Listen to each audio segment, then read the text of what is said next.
Hey, what's up? We're watching some Deep Space Nine today. We're gonna be starting off with one episode that's honestly kind of trash. The second episode is amazing, and the third episode, in my opinion, is okay. So we're getting a nice variety of quality. I love how you just hype your show so much. It's like, this is gonna be start off as crap. Wait, Loxana Troy is great. Sorry. But the first episode isn't Loxana. Well, it is, but that's not what I'm referring to. Right. The problem that's with the Muse is the really creepy interactions that the With antagonist has with everyone, with Jig. True. I'll give you that. No, Even- Loxana's even the fine way here, surprisingly. Even the way she touches his head is like cringe. So, we've instituted I've got some some new rules. good news, though. Go on. I good just news? ran the I just started the episode, and you better get your No. counter ready. Yes, I know. Ooh. Whoa. Uh-huh. So we've set up some new rules for Discord. It is limited to 10 people. Well, 9 if you exclude me. If you're joining the Discord, you actually have to, talk, because we have a limited number of people. So Felon over here is himself muted, and I don't know if he's actually going to talk. Oh, I will mute myself repeatedly just so that I don't get errant sound Okay, on the yeah, feed, but that's fine. I'm still participating. If I don't, Yeah. kick me out or I'll kick myself. I tried setting up an AFK thing where if people don't talk for like 20 minutes, it kicks them, but it doesn't seem to actually work. Nice. So that's not a thing. And if the voice chat is full and you want to join, there's now a queue voice chat. And when someone leaves or is kicked at the end of an episode, it'll automatically pull in the next person from the queue. With no warning, so if you're mid-conversation, that conversation's just here now. Yikes. It's become a very dangerous show. Be careful what you're talking about in this spillover and watch along queue. I feel like the new icon for the show should just be a 6-shooter revolver. Just blindfold in a 6-shooter randomly take some people out. So wait, if I jump the queue right now, will it just put me right back into the voice chat? I think if you join the queue, while there's still room for it doesn't work quite right, and it'll not move you automatically. You can try it, test it out, go in the queue. I like how you referred to there should be a 6-shooter, like it's Russian Yep. roulette, as opposed to, Yeah. just a roulette wheel. Right. No, because It looks he's like a shooting blind you. He's murdering your Firing you contribution, out of the chat. violently removing you from the show. Yes. Yes, move me back. Fantastic. So if you click on the queue, while there's still room, it'll just move you into the actual channel. Good. So that all works right. Yeah, the Muse is such a weird episode. I don't know what they were doing with it. I mean, it's just I don't like it. Also, Loxana, Is nothing about her acting, just- but her wig looks like she's a guest star in an Ancient Rome series.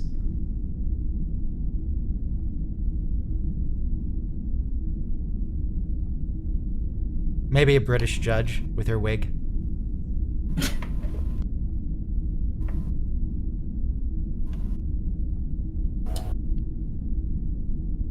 How's the weather? That's a very precious question. The weather up here is, partly cloudy, but it's supposed to be warmer today, like up in the 50s, 60s, and I'm actually looking right now at my Echo, it's saying 60. Okay. Yeah. I also have to check, with technology to find out what the weather was today. 15 Yeah. seconds to start. Everyone be queued up. Season 4, Episode 20, The Muse.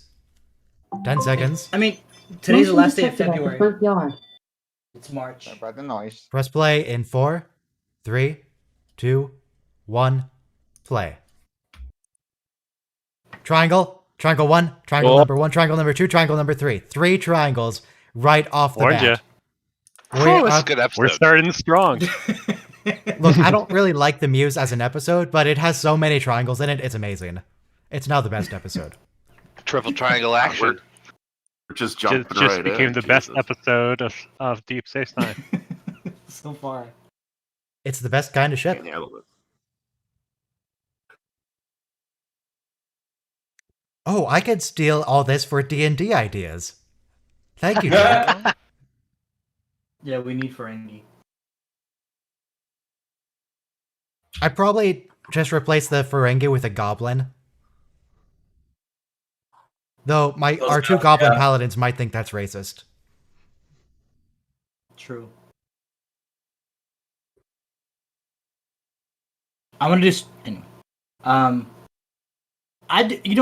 It's something a good writer or creative should be doing, looking out of the promenade and making up stories for people. Get some practice in. Yeah, people watching, it's pretty Yeah, good. it's interesting. It's interesting, yeah. So that look that she and Jake gave each other when they saw each other, is she already having some kind of psychic influence of some kind? Yeah. Or does he just think she's pretty? She's probably already identified her target. Yeah. Probably. Plus, he was doing the. Probably identified. Oh, I didn't realize Odo could reproduce that way. She looks up. Jake is looking down at the promenade to see the people walk by, and she looks up at him and looks right into his eyes. So we think she's identifying him, but she says at the end of the episode that she inspired Keats. The greatest American poet probably, and so. Oh yeah, we talked about this a couple weeks ago. Yeah. Oh yeah, What do you mean he's the greatest American poet? I'll have you know, in high school, I once got second place in a nature writing contest. Well, you gonna read it for us? I don't think I have it anymore. To be honest, What? I'm not lost well read. your masterpiece? It's like 10 years ago. It's a really short intro. We already got the Deep Space Nine theme going. Oh yeah. Unlike yesterday, which was like a 7 or 8 minute cold open. Oh my god, yeah. 11 minutes.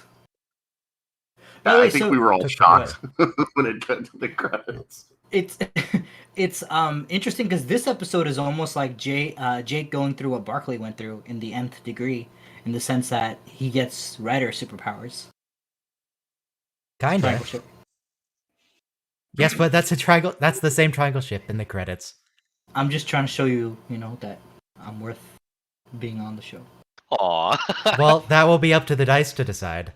The dice will decide who is worthy. It's apparently not because we don't have enough people. Yeah, no one's getting Yeah, kicked but for now. It's No one's just getting kicked right now. Just Oh, the guillotine. the kick will It's like happen sword at the end of an Damocles. episode. It just hangs over your head.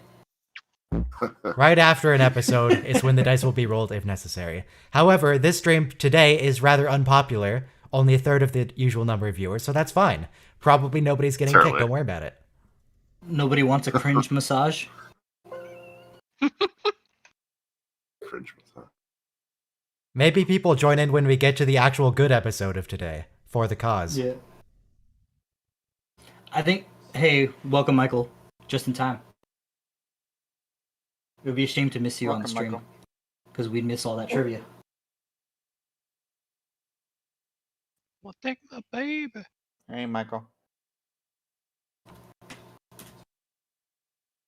Do we know there, who her Michael? husband is? Did we have an episode about this? I don't think we did. No. She's just divorced at this point, and Gene Roddenberry died, so she's marrying everybody in the galaxy. Yeah, Jane Manberry died. And this is Roddenberry's wife, obviously, Loak Senator. Majel Barrett Roddenberry. Yeah, this is her Yeah, last yeah. Star Trek appearance. Rest in peace. And obviously Odo has also passed, Renee Auberjonois. Yeah. Two legends.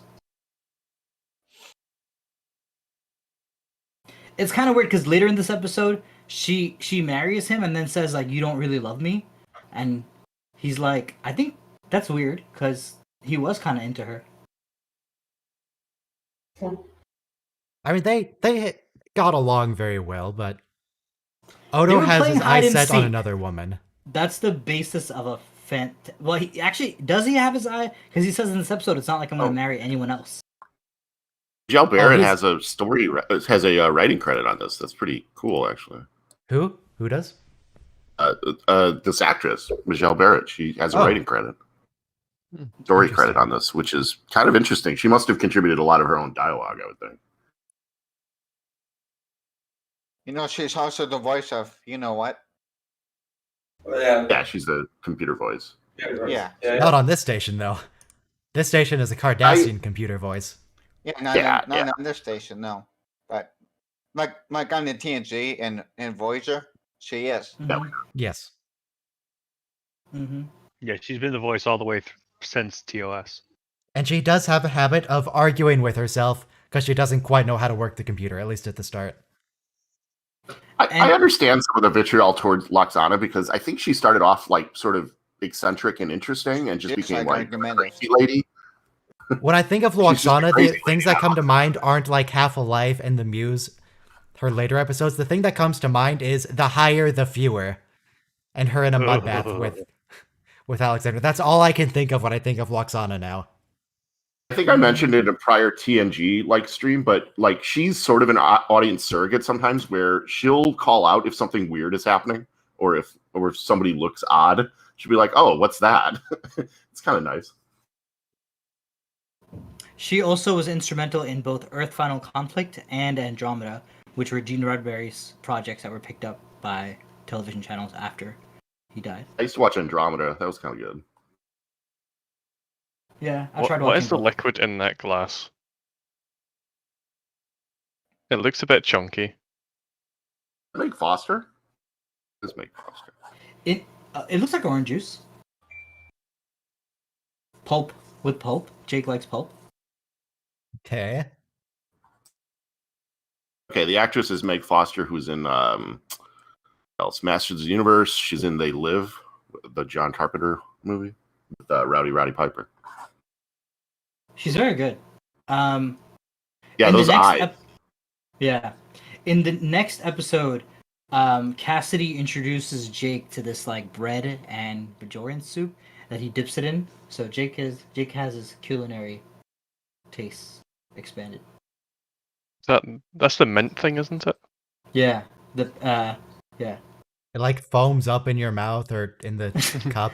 It's with a peppermint taste or something, he says. And Big Cisco gets very concerned about his son's weird chemistry experiment with his bread. No, it's because Cassidy gave him that, and he's wondering if Cassidy's like trying to poison him because she's working for the Maquis. I definitely do not think that. Poison you with peppermint. Evil peppermint. You gave my son a York peppermint. I mean, peppermint isn't that great of a flavor. There are much better flavors than peppermint, especially for How bread. dare you? Also, if you have a cat, don't have a peppermint plant because they're kind of toxic to it. I just realized I've been talking into a muted microphone. Hello, everybody. Yeah, we have seen Hi. that. You didn't respond. I thought you were having one of the moods. Kidding. No, well, because I said nice having you. We would have missed all that Trek trivia. No response. And then someone else said, "Hey, Michael." Kevin said, "Hey, Michael." So my microphone has a mute button on it that is kind of temperamental, so it didn't realize that it was still muted. Okay. Good to have you. Yeah, good to have you. Good to see you. Thank you. Yeah, Nice. this woman, just as soon as she entered the room, she's starting with the manipulation, because I don't think she cared about that book she walked in with. She was just reading it because, like, oh, Jake loves books. I can sense it. Therefore, I'll read a book. Blank pages. Having some nice Cardassian literature. Maybe it was the Never-Ending Sacrifice, but then it looked a lot too short for that. Techniques. She talks about She's a lady of confidence. You might even call her a confidence lady or confidence. Okay. She talks about chakras in this episode. It's pretty nifty that you can relax and like unlock certain states of your mind without drugs or stuff. Yeah, all you need is an alien draining your life force. All you need is a night hag draining your soul until you wither away.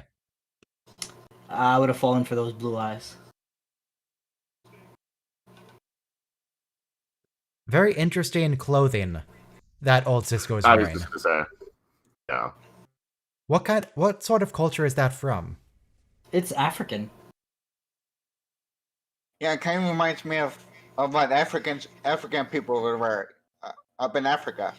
Even Jake's outfit is a little bit Africana. Jake's outfit, I'm not convinced on. I think I can't just say Cisco because they're both Cisco. I think Ben's outfit looks much better than Jake's. Jake, I'm not really sold on any of the kids' clothing in all of Star Trek. And it's still wearing a Jake youthful, Work very made it. colorful thing. When he gets older, he starts wearing those vests, and that actually looks okay. Okay. It looks like a tie-dye he does. Yeah. contest that I had in kindergarten. This looks like it got ruined in the wash. Is what it looks like. Kind of. In the DS9 documentary, when they're talking to Sirach, he mentions an incident where he was awarded worst dressed on television and TV Guide. Yeah, that's fair. God. Wait, so they've been doing their Lancelot program again? Because it's a worse dressed. I don't remember this. Why is Worf here, though? He's not even looking at anyone. He's just staring off into the middle distance. Yeah.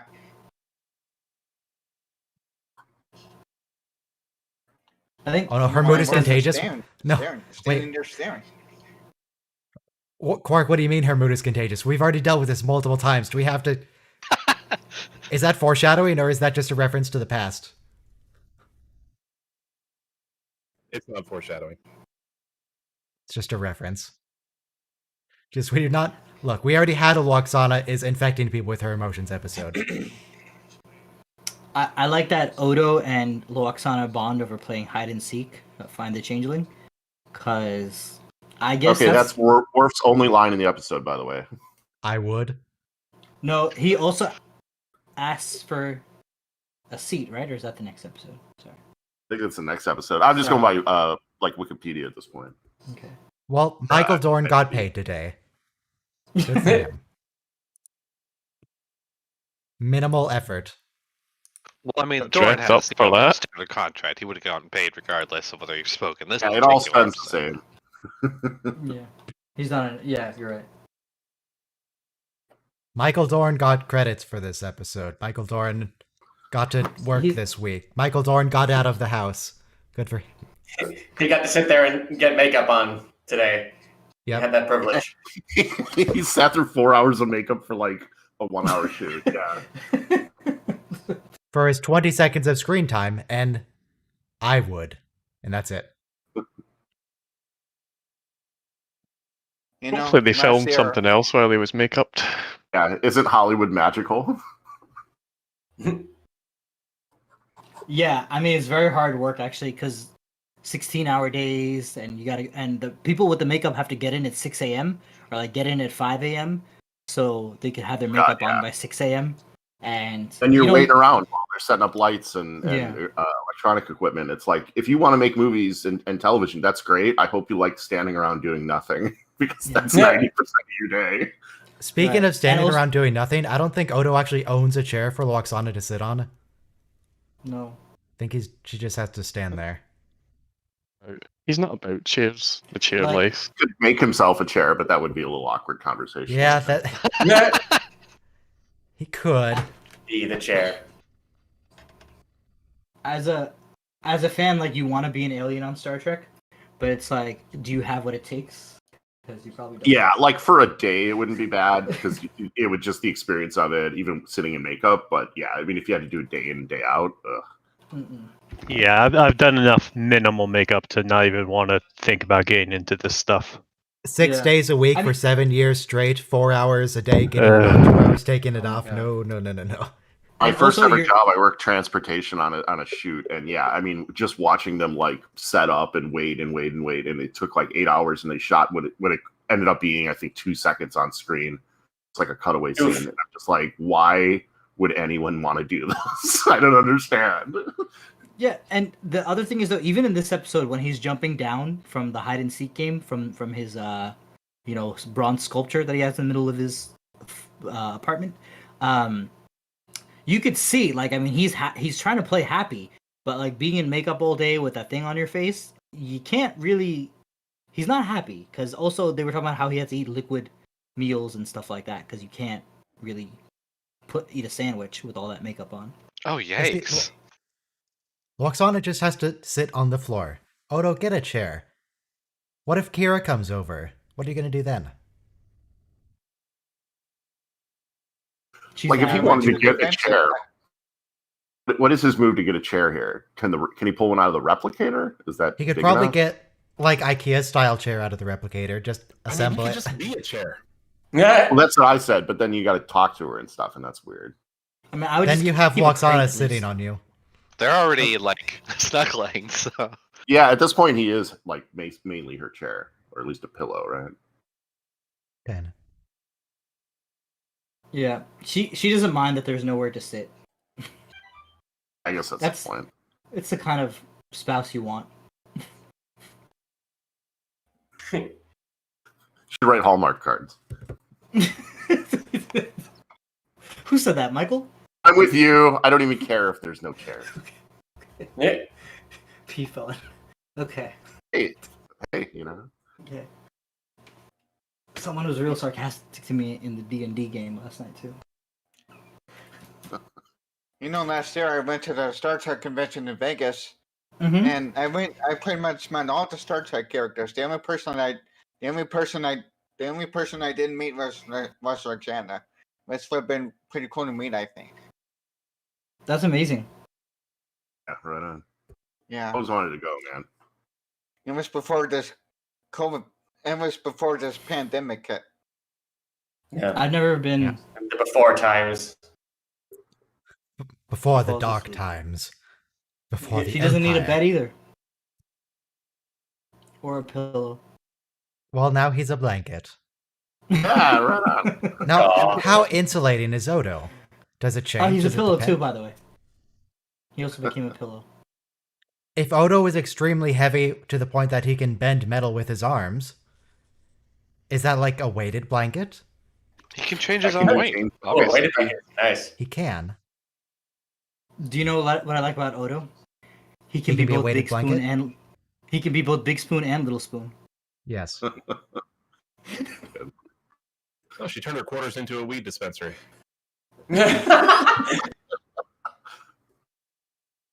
I mean, Yeah, this this is- episode is 420. Oh god, I didn't even realize that. That's Yeah, amazing. Jesus. That's amazing. Or Stephen Bear With played the a trick on it. With the chakras. I don't know, the weed dispensaries in Portland just sort of look like pharmacies. Is this a parable for drug use? Yeah, she Yeah, definitely. it kind of is. She definitely. It I mean, makes sense because so many artists fall victim to, marijuana for one, but serious drugs, heroin, whatever. He's using But- performance-enhancing drugs for his writing. they do say though, like Timothy Leary and other psychedelic philosophers, they do say though that you can access the altered states that drugs give you with yoga and meditation. You don't need to actually, drop. It's just, drugs are typically just a shortcut to get to these places mentally, and obviously a lot of them have negative body effects. But yeah, I mean, even just marijuana, like in the writing community, is so prevalent. Oh yeah, and alcohol too, by the way. Yeah, which is a problem. I do all my best alcohol's- writing when I'm drunk. It's like, do you want to be Yeah. doing that your whole life, really?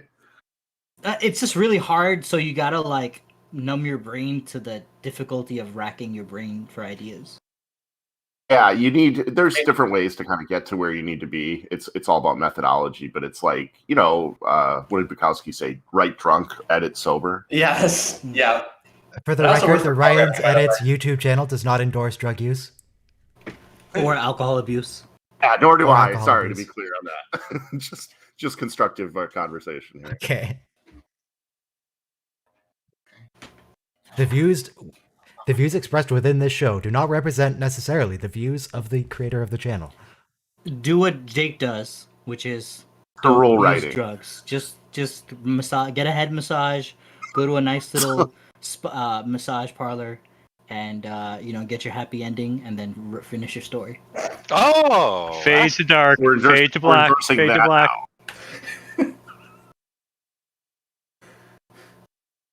From- Look, if you can find a space psychic vampire like this lady to help you write, that's better than drugs, I think.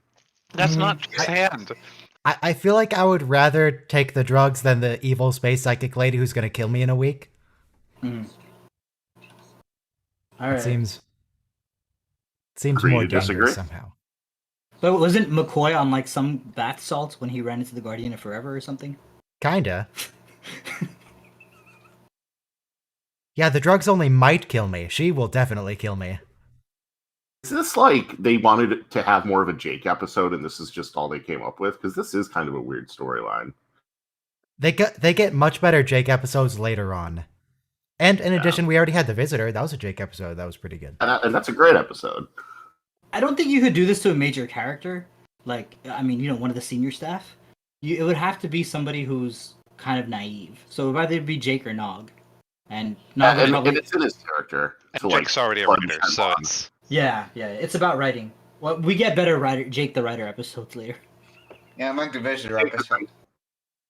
He's been known to be a little reckless too. Like he would trust the wrong people, Yeah, I like the Visitor episode. Yeah, some there we here. go. That's the best one. it's for the me. best Jake episode. Yeah.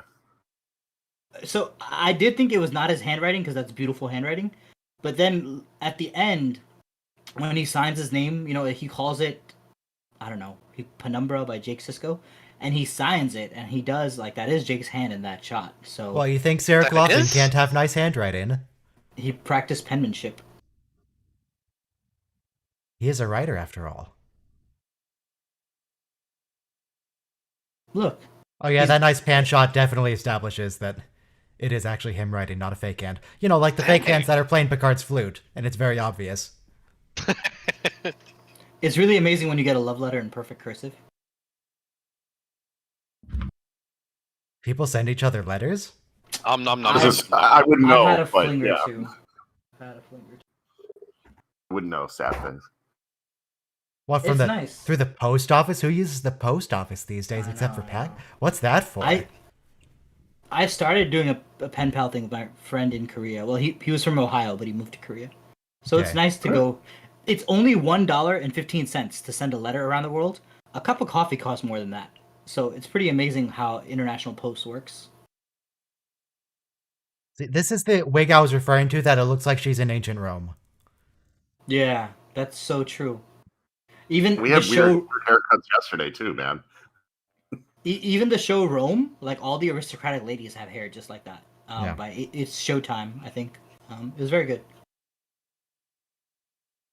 Yeah, I really don't have good handwriting. I mean, it's a lot better, but it still comes out kind of. It still comes out kind of curvy. Yeah, I had a horrible script, but then like I said, when I saw this girl / friend of mine send me letters, I'm like, you know what? All you got to do is just practice the two letters and how to merge it, and you're pretty good at writing. Just keep practicing the two letters. Last time I wrote anything in cursive other than my name, honestly, I would have to check if I can even do it. Yeah, and I used to not know any cursive, but now I know some. Do I know how to write in And that's cursive better than still? none. I mean, back in the day, they used to teach shorthand because you had to take notes to when somebody was talking really fast. I don't actually know how to 39 do an I learned. uppercase D. I don't know how to. I can do that. That's my first Say name, watch actually. is one. Dan. Closest I can get with, a mouse. He is one of the and- few I can do. So What's an Odo's- uppercase D look like? I don't even know. I'd have to look that up. I could never get the lowercase r's until I was 25 years old. Oh yeah, that is Kang. Oh, there's General Kang? Not Chang, Kang. Okay, sorry. As in Kang Koloth Kang. and Core. Kang. Okay, thank you. This is an interesting legal loophole Odo finds, is you have to be the husband of the mother, not the father of the child. I almost thought Kane was can when you said that word. That Klingon.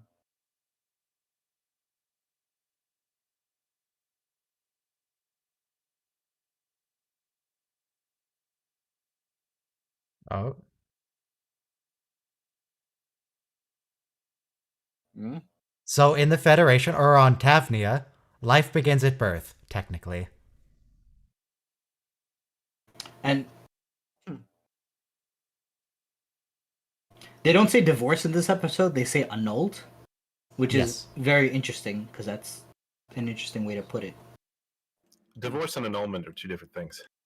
I feel like Yes, the thank American you. legal system will not allow an annulment in these circumstances. That'd be a proper divorce. Okay, but just saying the word annulment, as far as I know, comes from Catholicism, and in order to have your marriage annulled, because they don't allow divorce, per the words of Christ in the Gospel of Matthew, but so an annulment is only given if the marriage would have never worked out in the first place. For example, if you were first cousins or something, and so if it should have never happened in the first place. So what would be the reason for this marriage to be annulled in a couple of months? Of course, it's 2030. it's The reason for 20. annulment would be that Luoxana has terrible taste in men Oh and yeah. can't choose an actual valid husband. All right. Granted.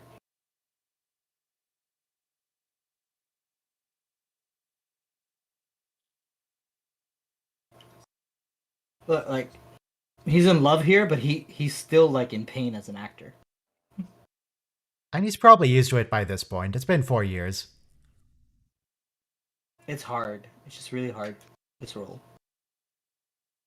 Yeah, like he's in love but not in love. Yep. Yeah. Okay, we're gonna get a marriage, and then Odo is going to acquire a child. He just gets a kid. Jake has the best handwriting. All he needs is a kid now.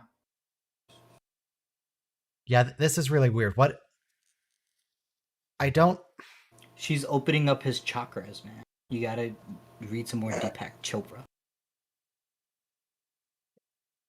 Now, We now are he has to start made- that whole page over again. Of stardust.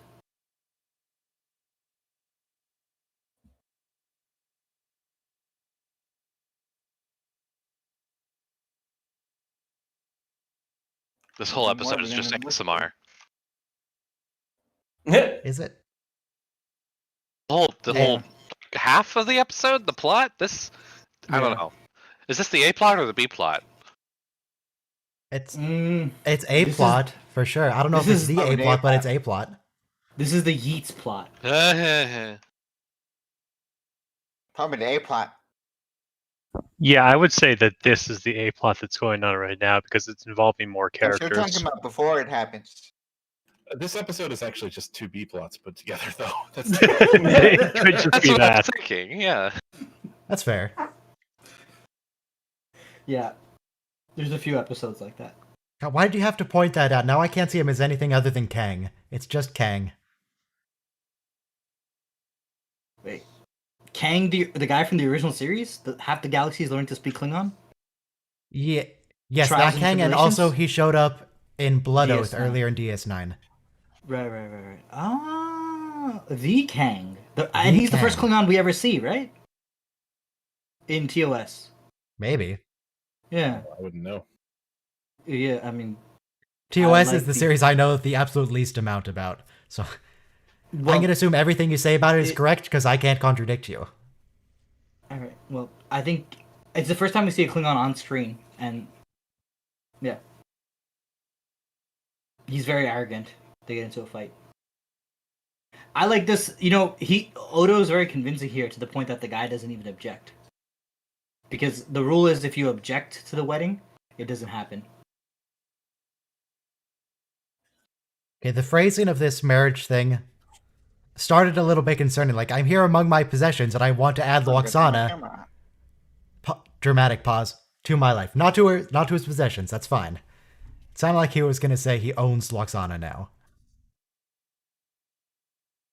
Which would be in keeping with Tavnian custom. Can Odo have a baby with Luoxana? Not biologically.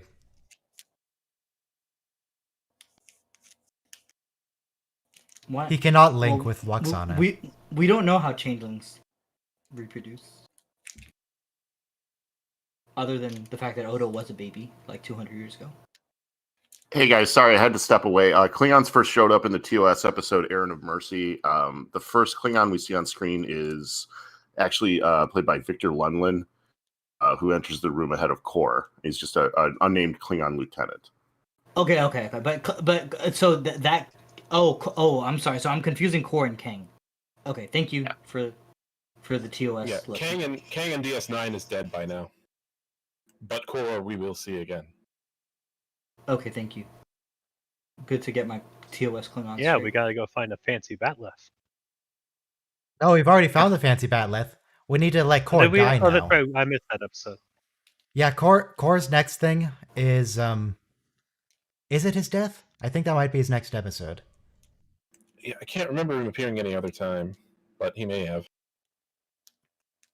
Anyway, he's gonna go hang out with Worf and Martok for a bit. And get a bunch of people killed. Is anyone else trying to write cursive now? I'm already pretty good. Although I will admit I cheat because I do use some print letters if I don't know how to do the capital cursive. So I'll just use like print S or print D or whatever because I'm not trying to like do perfect penmanship. It's just got to be like 95% correct. I barely even print anymore. I almost never use a pen. The only time I use a pen is when I keep giving the previous owner of this house's mail, and I have to tell it to return to sender. That's the only time I write anything. By hand. Well, you were also on the computer for 13 hours on Discord yesterday, so we know that you're a more digital being than a physical being at this point. I type. You should get a stamp so you don't have to ever write anything. That's actually Just a big what I did return to with that. senders. Maybe. Let me see how much a return to sender stamp is on Amazon. They're cheap. It's like $5. I bought one not that long ago because I live in a rental house and we keep getting former tenants' mail. I keep getting, like, emergency recall notices for their car. It's like, did they never update with the DMV when they moved? That seems really important. I like her veil here. It's pretty well done. Like, it looks marriagey enough. I think I got some of their tax information once, too. She doesn't have to go all Nice. Diana on us. Hate getting the old tenant stuff, man. I honestly like. I'm a good person, I think, but like sometimes if it looks really unimportant, I'll just throw it away. Oh yeah, Yo, like last month? Sorry. Go ahead. local pizza place coupons that have the tenant's name on it. I just throw those out. Or Yeah, even I was- like offers from cable companies, like like you're gonna get 20 more of these, whatever. Yeah, for sure. I was getting so much of her mail and returning it, my postman actually got upset with me for it. It's like, what do you want me to do? Yeah. The old tenants of my place moved into another apartment in the building, so like usually I could just drop it on top of their box, but so much stuff. Like I literally just wrote on one. I'm like, call these companies and change your address already. Last month, I got a free sample pack of dog food from like someone else's name Okay. but my address. So obviously an old tenant. And then 3 days later, I got like a legit box of purchased dog food. You know, in like with the food in there. I haven't even opened the box. I mean to call the person and be like, "Why did you?" But we have some So feral did you eat cats. the dog you know? food? No, we have some feral cats in my neighborhood. I told my parents like we got to start treating these feral cats the free pouch of dog food. 'Cause it's Dog better food. than nothing. I mean, it's protein. Yeah, I guess it wouldn't really matter. I was gonna ask you, how does it taste? But I haven't opened it because I don't. Well, it's dog food too. Like, come on. I wouldn't want anyone to open my package, even if they were dumb enough to order it at my address. The first week I moved in here, I got this giant box with a bunch of bottles of wine in it for the previous person. It was from their nice. mother. They hadn't updated their mother with their address, and their mother sent them a big box of wine. Yikes. Do you think Odo gets Loaxana's mail still? Only if it comes from Tavnia. Also, Andy, why were the police raiding your flat? What happened there? He gets the checks, the child support checks at Deep Space Nine.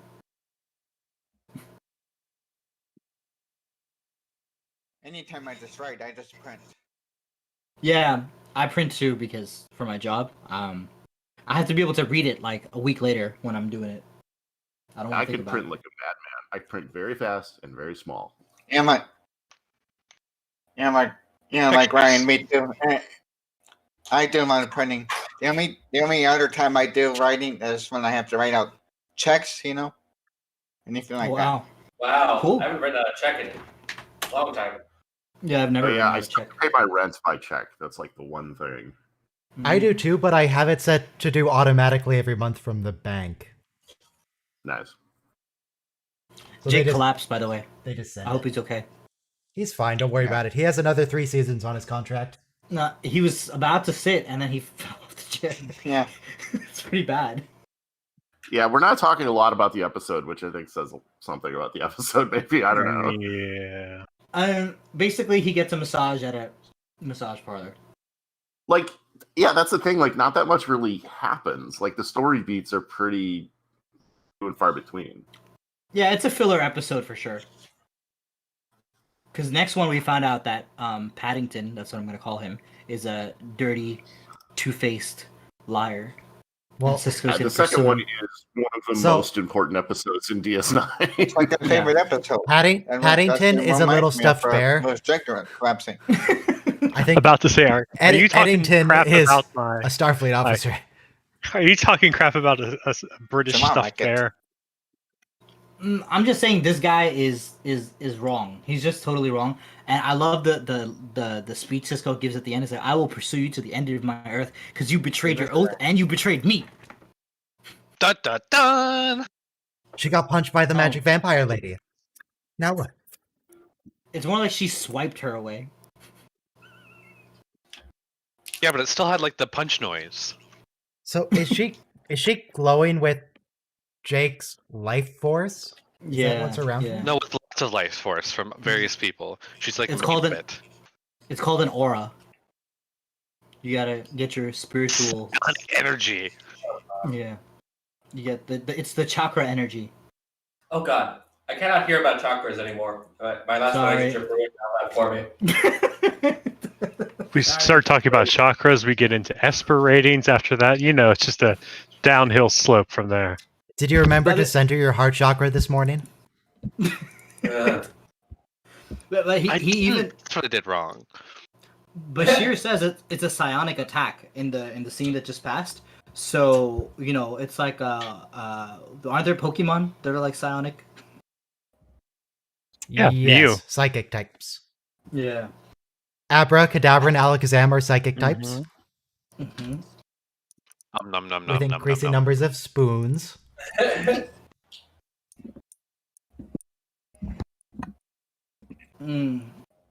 That really inspires Jake, right? Just a woman behind you touching herself.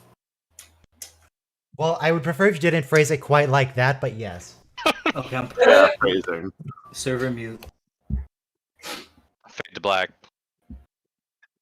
Do we know who directed this episode? I can look David it up. Livingston, who did a bunch of other episodes. So A it's not teenage anyone boy. that Usual. I kind Tunnel of want to punch him for 61G. directing her to speak that way.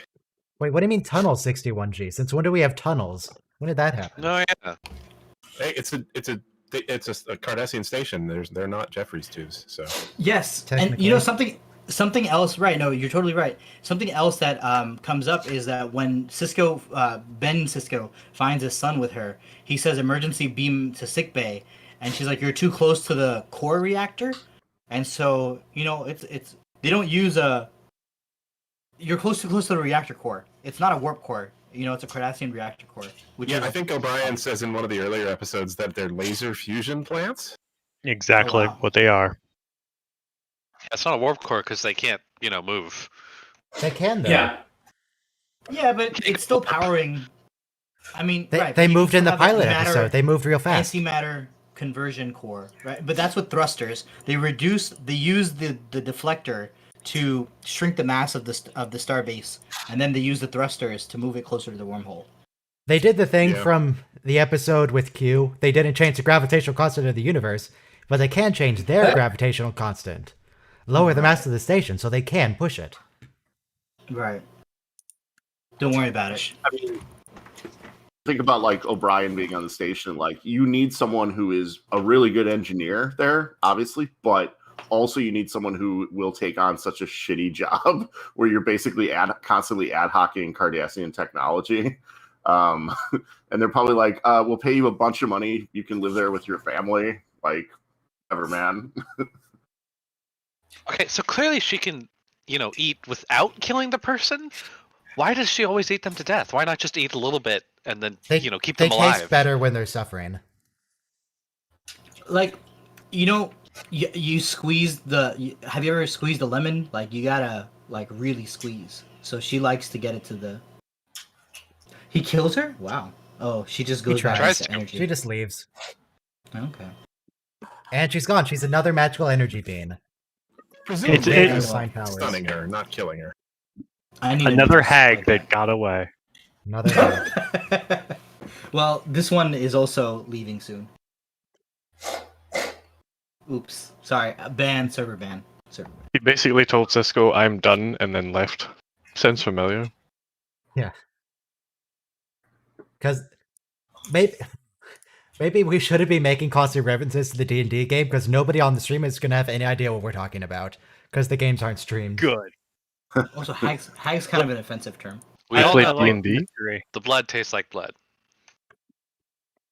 Tabitha! Not Tabitha. See, he likes her now. So this is a typical "it's not you, it's me" speech. Yes.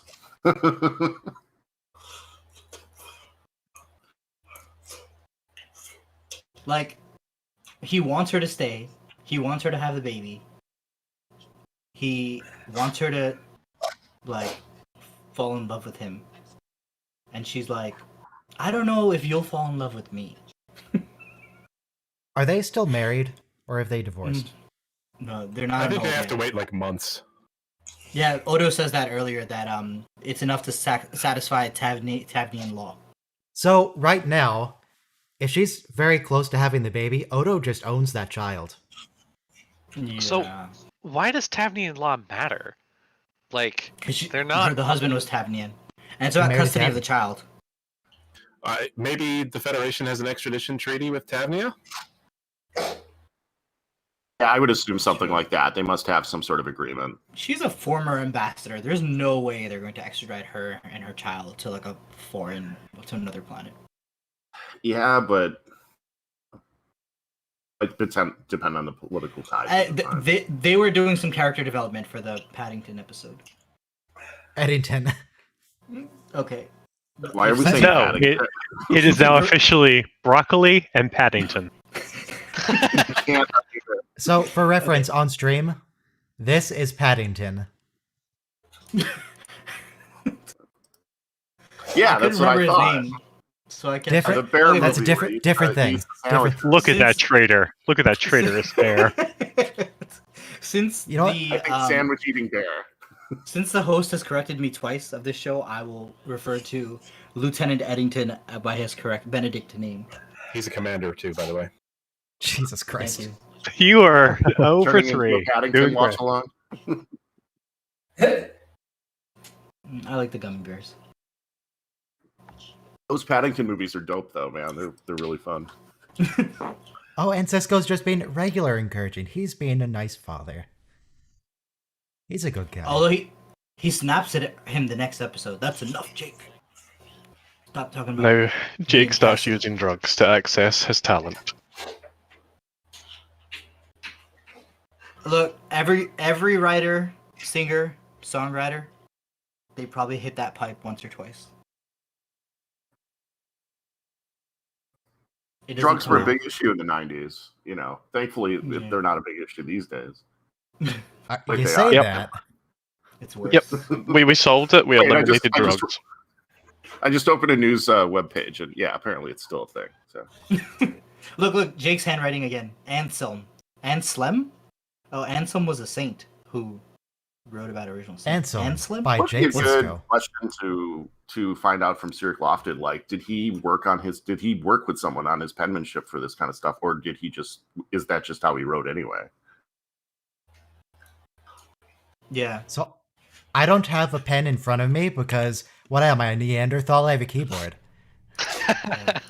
However, I write with a fountain I pen. wrote- I do every still letter, have every my lowercase letter. I do still have my notes from when we were talking about physics last night.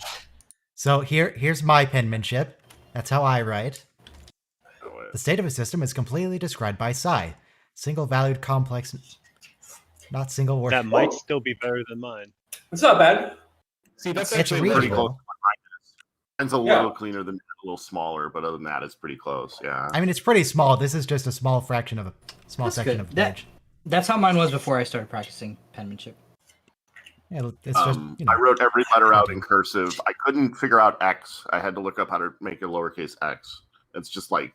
Yeah, I winged that one. I'm not really worried about that one. My teachers in And then elementary Z. school. My teachers in elementary school were convinced I was going to be a doctor because of how terrible my writing was. of course, Yeah. naturally. Comment all the You do time. now. Cool. I'm a technical writer. Oh, nice. Okay. Cool.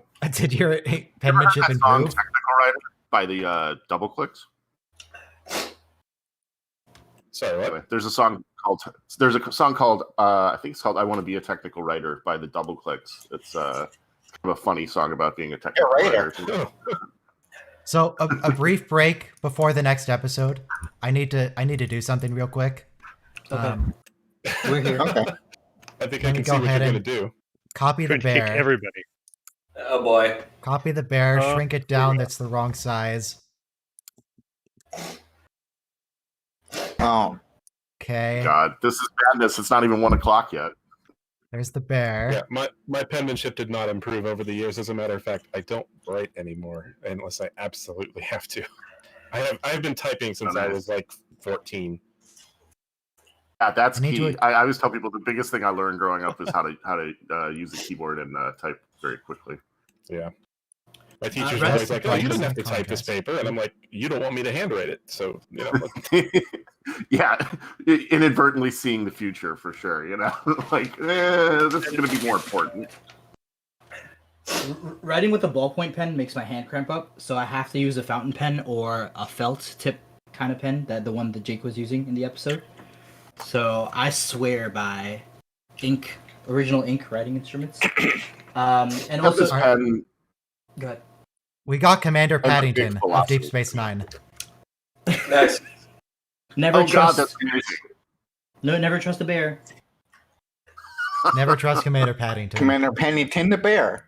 So with that, 1 minute countdown to the next episode for the cause, episode 21. I a few years ago at a job, I started using a pen that they gave me that I really liked because you could go very quickly with it. And so I looked up the type it was, and I bought a box of them, and I've been buying them ever since. It's the Bic Velocity. I mean, it's a ballpoint specifically designed for speed, basically. Yeah. I use the Papermate Flare felt tip pens if I don't Nice, have yeah, a those- fountain pen, because I swear by them. I use a Sharpie once in a while. Yeah, same thing. I use the whatever pen. Like when you're writing with a Sharpie. I have a Bic ballpoint Yeah. that I think I've had for like 15 years. Hello, everybody, and welcome to the Star Trek Pen Podcast. 10 seconds to start. Yeah, Everyone be pen queued up. podcast. Everybody press play in 5, 4, 3, 2, 1, play. I hope you like Traitorous Bears. What kind of pens do I use? It's some kind of big pen. What specifically? Traitorous though? Bears is the name of my ska band. So What kind of pairs do you like to? What kind of pens do you like to use? All right, I think I dated. I use Bic Crystal Stick medium ball pens, black. I think Oh, I in dated other a words- traitorous bear once. In other words, completely generic office pens. But I like how they feel. They're nice. They're good. That's right. I do have some erasable pens that I use. Those are very good erasable pens. I can't stand mistakes, and so but all I can get myself to use for a pen. Yeah, we have those pens. The pens of the eraser still okay. So, this line right here might be a bit of foreshadowing. You're more like a parody of Virtue. Ben Sisko. Don't mind the war crimes that he's going to be committing later on. It's fine. Starfleet officer, paragon of virtue. I don't remember how this episode would ended. I really thought Cassidy was innocent, and No. I was like shocked, totally shocked that she got. Anyway. See, that's why you can't watch it beforehand, so we can get the shocked reaction on stream. No, because everyone's talking about their favorite pen, and we're not even talking about the episode. Now, I think the Bic Crystal Stick medium ball pen actually feels really nice to use. It's very cheap, but it feels nice in your hand. It has a I nice see what you're hexagonal saying, design. and It's not as- round, so it's easy to hold. I just want to thank everyone for listening to Pen Podcast. Yeah. This is the last day of the Star Trek Christmas special. 12 CFI replicators, 11... I don't even remember what the rest were. 12 CFI replicators. Thank you for listening. What does CFI stand for? Class 4 industrial. Mm. Oh wow. Why wouldn't it be C4I in that case then? Because Starfleet only has apparently class 4 anyway, so you don't need to specify. F is fine. I'm lost. Is this for the cause or to the death right now? For the cause. For Okay. the cause. All right. We're about 2 minutes 40 seconds in. Okay. If you're trying to resync, then yeah, don't sync based on what you see on YouTube because that's behind, because it's on stream. We're on 253, 254, 255. I see the timestamp. But the timestamp on stream is wrong for you because you're in Discord, and there's a delay on the stream. It's about 10 okay. seconds off. But I have fallen in love. There's a German company named Lamy, Lamy. They make fantastic. I mean, I love the Japanese Preppy and Pilot brands, of course, but these German Lamy pens are so famous. And I swear by them because they're fountain pens, and you have to be like you have to make them correctly. You can't just let the capillary action happen from regular pen. Eddington, of course, played by Ken Marshall, also the star of the movie Krull, if anyone's ever seen that. He's a really good character, actually, because when you hate someone that much, you know that they're doing a good job. I don't even hate Eddington. I think he has a completely valid point for defecting to the Marquis. His speech No, at the that's end of part this of episode is like, it is in one way, you're supposed to hate him because of that speech, but also, if you think about it, he's absolutely right about the Federation. Yeah. Yeah. Oh, that's one of the big themes of the second half of the episodes of Deep Space Nine are all about recognizing the validity of rebellion, and obviously the way that works through Kira as a former freedom fighter and that kind of thing. I mean, that's huge. That's a good villain though. It's a villain that you can actually say that's Yeah. completely fine. Unlike the founder, who It's we still relatable. love, but the founder who just her whole motivation is just genocide. She just wants to kill everyone. Yeah. She doesn't care about life. Well, I love the founders because everything they do, it's fascinating. It's based off of fear. That's Yes. all it is. They're just afraid of everything. I'm not sure. I mean, they they're are supposed to be like anymore. they're I have a supposed to be like an question. anti-federation, aren't they? Well, okay, Like, they it's- started out from a position of fear, Yes. and so now they need to control everything that is not them, so that no one can hurt them because Their people used to perfect hurt order. them. If Odo had died, I don't know, decades earlier, or just hadn't been mixed up in all of this, like would the founders have stayed in hiding? The founder. I mean, Probably not, because I- the wormhole is what triggered their aggression. I think the founders But they were they always would have background continued players basically the until same, but I Odo. expect the founders would have actually killed every Cardassian. I mean, hiding is an interesting way because they were running the Gamma Quadrant, but Yeah, I see they what- were I know what you're saying. silent partners for so long, and it wasn't until Odo kind of got involved that they had to kind of reveal themselves as the puppeteers. Right.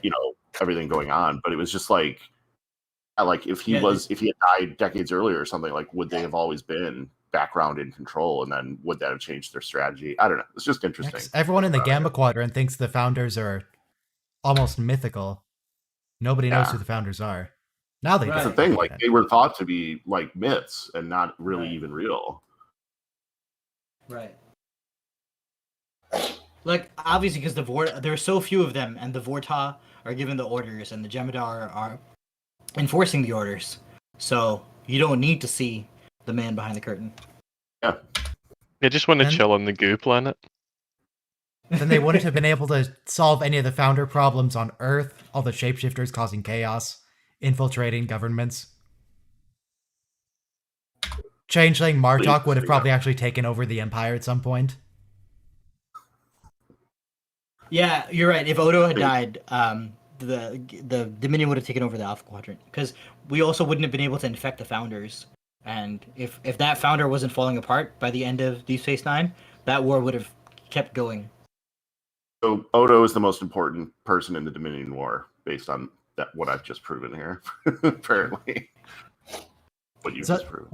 What Odo and Eddington are doing here, of everything they're saying, they're preferencing, like, we're not actually accusing anyone, we're not saying anything, we're just, we're making an observation. This feels like the start of a D&D game, where, look, I'm not saying you, the players, are idiots, but your guild is just awful. I'm not saying you guys are fine. Yep. Executive producer Irish Stephen Beer, and teleplay by Ronald Moore. So this show is like Deep Space Nine is in its stride. Yeah. One of my favorite episodes. I was going to say, really interesting camera work and blocking throughout this whole conversation. Pulling forward, pulling back, shifting them around. Yeah, absolutely. The direction is fantastic.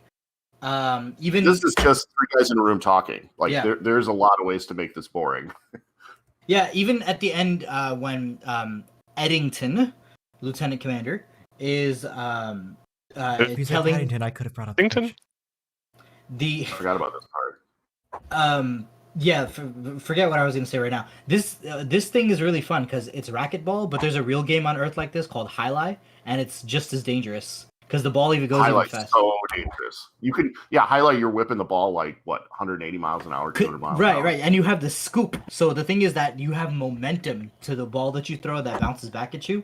So I mean, I would probably break my face at some point. So is this a new Zeal actress now? Yes, this is the second Zeal actress, and I'm Zeal pretty 2. sure this is her only episode. By the way, I laughed at myself. Tracy Middendorf, yeah. I laughed at myself while watching this episode because I think December of 2019, I was taking this college class because this girl was kind of into me, and I kept watching her during class, and I showed up only for the class, just for her. I wasn't even enrolled in that university. I was just hanging out in the class. And the professor was so kind to give me permission. I did like the class topic. It's on medieval Persian poetry. But the girl caught me keep looking at her, and she gave me the maddest face, and I was not welcome to walk her after class anymore. I mean, that kind of sounds like stalking, honestly. She was into me, then, we just... I guess I charmed my way out of that. I did something sort of like that. I was sitting in on a class to see if I wanted to take it in an upcoming semester, and I met a girl there, and then I just kept going to that class to talk to her for a while. It was similarly kind of innocuous. We put the G in game. It's too late now, Bashir. You can't clap after the game. Yeah. But there's also in Wes Craven's New Nightmare. No, the dialogue is really funny because Bashir says, stop watching her. And Garrick's like, isn't that the point, to watch the game? And he's like, you're not watching the game. And yes, watch the game, not the spectators. Also, Cisco's wearing his same vest. It's a nice vest. It's that green no, it's stuff. not the same vest. No, it's a similar vest, Yeah. No, it's not the same vest. This has a little more fur on top. It's a similar vest. Is it one? Fur. Is it turned inside out? Maybe, I don't know. It's a reversible vest. Reversible vest. Yes. Reversible vest is the name of the first song on my debut album. Okay. Traitorous Paddington. By Traitorous Bears, yeah.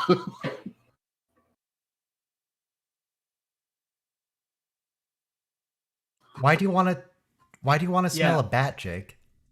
Yeah, and put the writing pad down, Jake. We already know you got no talent without that psychic lady. Oh, the line begins. It's really cool though. Jake wanted to be a journalist, and I think at one point he even asked to accompany his dad because he wants to write about the war. War correspondence are very brave people, and many have died telling the story from the front lines. Yeah, there's that whole episode about that. Nor the Battle to the Strong, I believe it's called. Though, bravery and what bravery is sort of the theme. Yeah. Because Jake just... Isn't that where Nog gets injured, too? No, Nor the Battle to the Strong is where Jake is accompanying Bashir onto a battlefield to write about it. And Jake, when the firing starts, Jake just sort of cowers. And he comes across a dying man and messes him up. Gotcha. Yeah. Nog loses his leg in the Siege of AR-558. Quark goes along there, though. This is weird flirting. Is like, should I call the police when you're alone in the elevator with your crush? I mean, he's just trying to indicate that he's the harmless one. That he's not gonna... Yeah. Okay. And later she I'm more invites scared him of you to... than you are of me. Mm-hmm.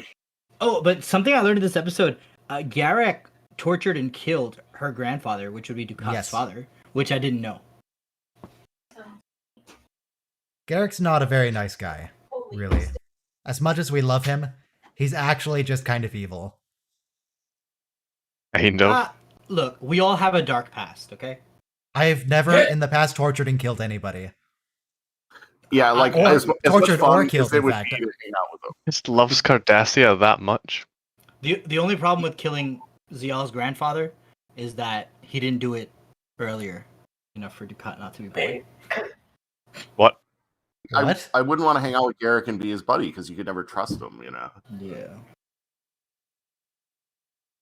But that explains the animosity, because I remember when we were watching the Mirror episode last week, we implied that Garak had already killed Ducat, which is fun enough. Oh, Bajor has a pandemic.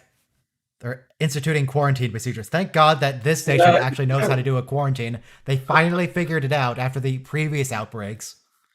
But none so what's going on? Just think of a coronavirus in space. Wait, Space Cisco virus. didn't even have to answer the phone. She just pressed a button and there he was. Yeah, space staring virus. into the camera. Cassidy's a mask. Cassidy refuses to wear a mask. She's one of those people. Space virus. Cassidy's real name is Karen. Cassidy's a COVID denier. Cassidy Karen, yeah. Yeah. She's got cargo to deliver. Come on. She's delivering masks to the Tholians, but she refuses to wear one herself. Look at that, like that shift of the camera. That's fantastic. Man, there's a fantastic line. At the front yard. There's a fantastic line in later on in the episode when Cisco lets Cassidy go or something, and he's like, "Do you have a problem with that, Lieutenant or Commander?" And Eddington just says, "No, sir." You know, but it's like, yeah, I just ruled with my personal has a feelings. plan. Are you gonna say anything to me, Security Chief? Because I'm the boss. Remember that. For the next 20 I'm the minutes, Cisco, boss. yes, Cisco is the boss. For now. Yeah. But Eddington is so good at hiding his true loyalties, because when O'Brien is like, yeah, you know, it's so wrong what we did to the Maquis, and, you know, imagine one day you're trying to make a living and the Federation tells you to up and leave, and Eddington's like, I'm a good Starfleet officer, I just do my duty. I don't have any political opinions. That's what I found watching this. When I first seen him, I saw that it seemed like that he was a good guy, but I kept watching him. He was hiding something. Yeah. Yeah. It's in his performance too. It's just something about the way he kind of aligns his eyes. It's very intense and it looks sort of sinister. Yeah. Yeah. I'm very He does a disappointed. good job of clearly in getting that- on Cisco's side. That Karen Yates' ship right here is not a triangle. We can't, if you're gonna call her Karen, I'm gonna call him Paddington. Well, that was a really hard maneuver. You had to avoid that, probably a plasma stream. No, you've made it as a channel. We're inventing our own slang now. Yeah, but by the way, is it ethical to follow your girlfriend with a cloaked starship around? Like, I mean, if she's a suspected terrorist, for sure. It seems fine. yeah, I mean, And it's not ethical for you to do it because you have a history, apparently, but no, in general, probably fine. look, I wasn't cloaked, okay? I was out there in the open. If you want to reject me, you reject me. You don't know what you're missing, honey. Don't follow people to their... Just talk. That's true, though. I did follow her all the way out to the Badlands. I had to take a 2-hour train to like the suburban the university, which is like not even close to me. An hour train each way. Do you want to talk to someone or like, tell a doc? No. I don't know, man. Look, the Dating thing was, tip look, number 16. Just talk. she master's degree, into theology. It's like gamer girl, right? You find one girl who's a gamer and all the guys go crazy. So I was romanticizing her a little bit too much, and I left it alone after I was told that. Okay. Well, that's All right. I leave it alone. I'm not worried. She texted me 6 months ago. I didn't reply to the last one. So. Productive. I'm too. Science doesn't condone any activities by anyone. Just to be clear. I'm looking for Cassidy. Okay. I don't condone anything ever, always, ever. There's a Cassidy out there for you somewhere. I got that. There's a terrorist out there for me. Terrorist sympathizer. Okay. Hey, whoa, Sure, whoa. Warren, You're down just for my your key. Cassidy. Look, you okay? So she's a bit of an SJW. Who's y'all? No, Cassidy. You're talking about the girl you were yeah, you know what? Let's just move on. Yeah, no, let's leave. Let's not let him incriminate himself any further. Oh, there's so much incrimination. So I was saying the shirt Garrick was working on at the start of the scene had like the most hideous pattern I've ever seen. I mean, maybe it's very fashionable in some cultures. You don't know. I like his, Garrick is a his very good tailor. Outfits.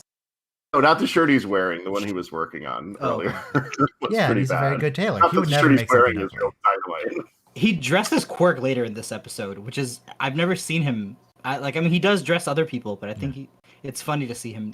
He has to hem Quark's trousers. Quark always wears these Officially, like at least. outlandish shirts though, and they're clearly like designed, so maybe they are By from Garrick. Garrick's. Yeah, the costume That makes designer sense. on Deep Space Nine had a great time. Oh my god, yeah. Different aliens in and out every week, it's just old mine.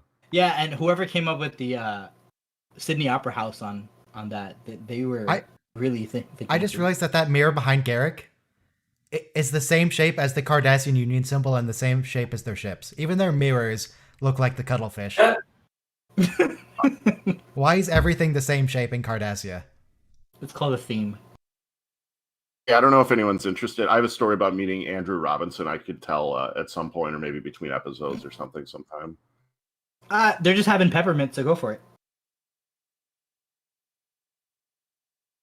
Tell us the story.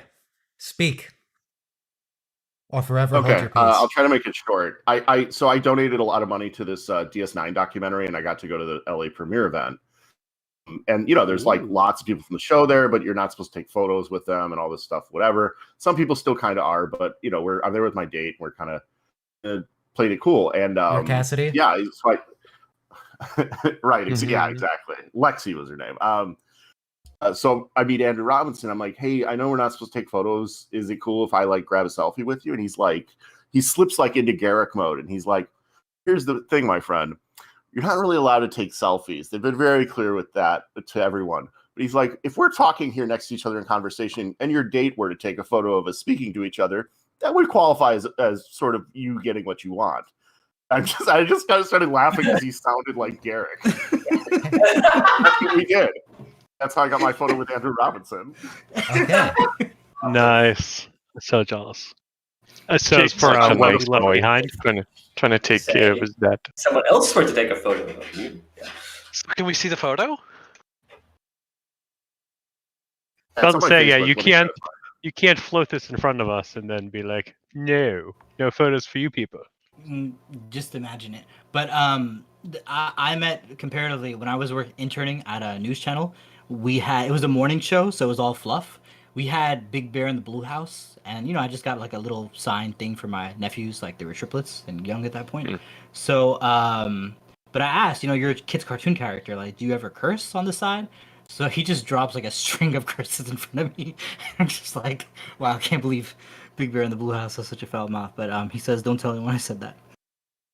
Well, you just told people he said that. Yeah. The show's over now, but it's the Elmo guy and where it's just funny hearing childhood characters with potty mouths. Well, I met the I don't want your help, Jadzia. actor who plays Casey Biggs. Yes, Damar. I met the actor who plays Damar. It was Casey Biggs. Oh yeah, he was great. Yeah. Oh yeah. I like him. The window of sadness. Oh, This is weird That's because it's like Cisco has to put on an act here. Yeah, you're testing your partner to see if they're betraying you, and you have to be like coy about it. So I made up some jambalaya for us. Thought we could hang out. By the way, are you a terrorist? Yeah.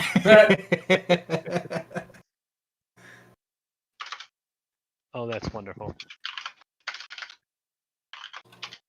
Nice. She was acting so innocent during this episode. I was floored. Like, this is all Eddington's smoke and mirrors. He's trying to do a red herring to get Cisco away from the fact that he's the traitor. And there's no way. If she's this good of a liar, who knows what else she's lying to Cisco about? Her entire story could be false. Thank you. Posted the photo in the Discord there. All right, well, let's bring it up. Have a gander at it. Yeah, nobody doxed me, please. So, relationship over if this was Ryan and Cassidy? So why is she not in the holding cell? Like, what? She does go to jail. But why not, like, immediately? Look, we have no evidence, and she's a Federation citizen. I would popcorn and bottled water. Trade with the Maquis and teleport stuff. What? He wants Eddington is to. Go ahead. He wants to capture the group that she's going to be meeting with. He wants to capture Eddington her is setting her and up. the others. Eddington is getting them all off the station so he can take the cargo replicators that they're going to give to the Cardassians and give them to the Maquis. The 12 CFI replicators. Yes, the most important Christmas present anyone could receive.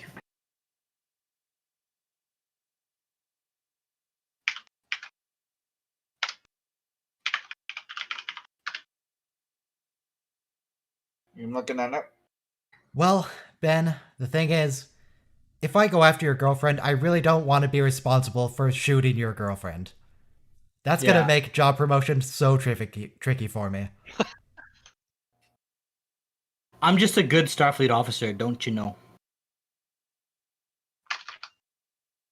Don't you know I am?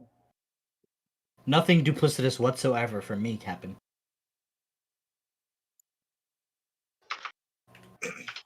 Yeah, probably.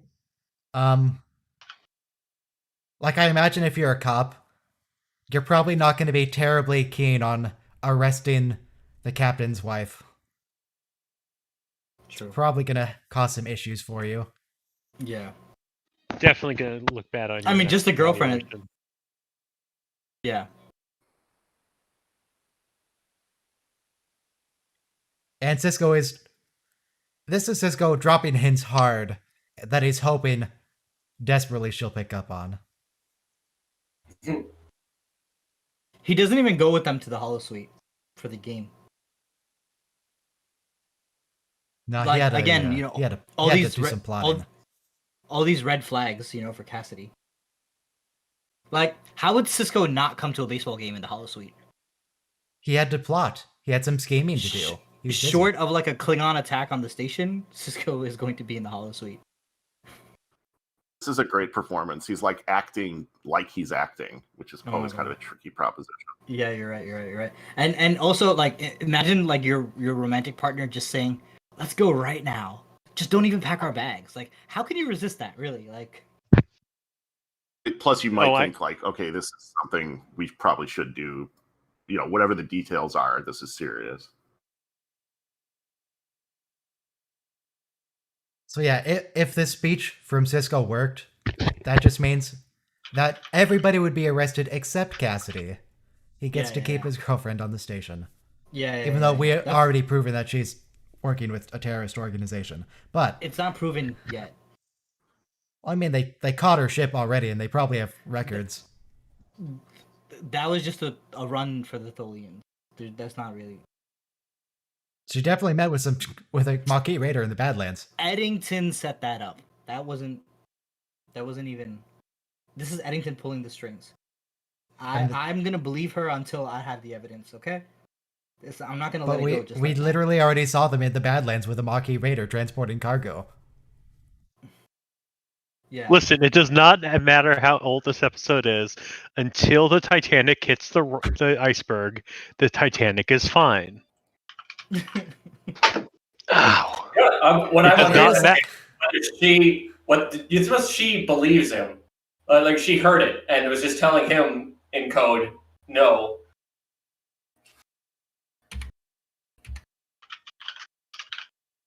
I don't know. She was acting so innocent the whole time. I would have believed every word she said. Like, there's no way she's lying to me. Like, am I the only one who remembers the fact that like 3 scenes ago she was delivering cargo to a Maquis in the Badlands? It's okay. No, I remember.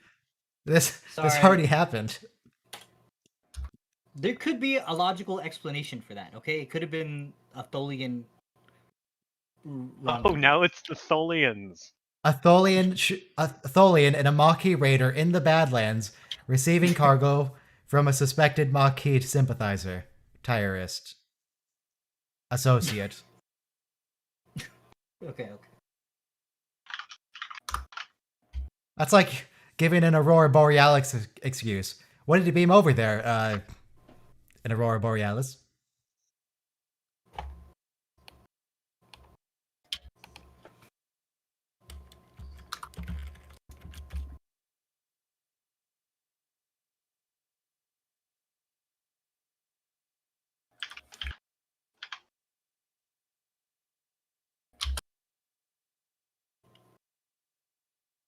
Tabalian glass. You gotta love Kira here. It's like, even though she hates Ducat, she did rescue Zeal and keep like they often say like this image of a dad telling his daughter's boyfriend to like, I'm not gonna allow you to date my daughter anymore. That's Kira right here. Quark said the pants are about a meter too long. I think he meant centimeter. Because if they were a meter too long. I think he was just exaggerating to emphasize that they are in fact too long. I don't think that was a serious description. It's like the Ferengi are like a meter and a half tall. Like someone in here said they were 6'4". I'd probably describe that as being like, that dude's over like 10 feet tall. It's ridiculous. It's probably 4 meters tall.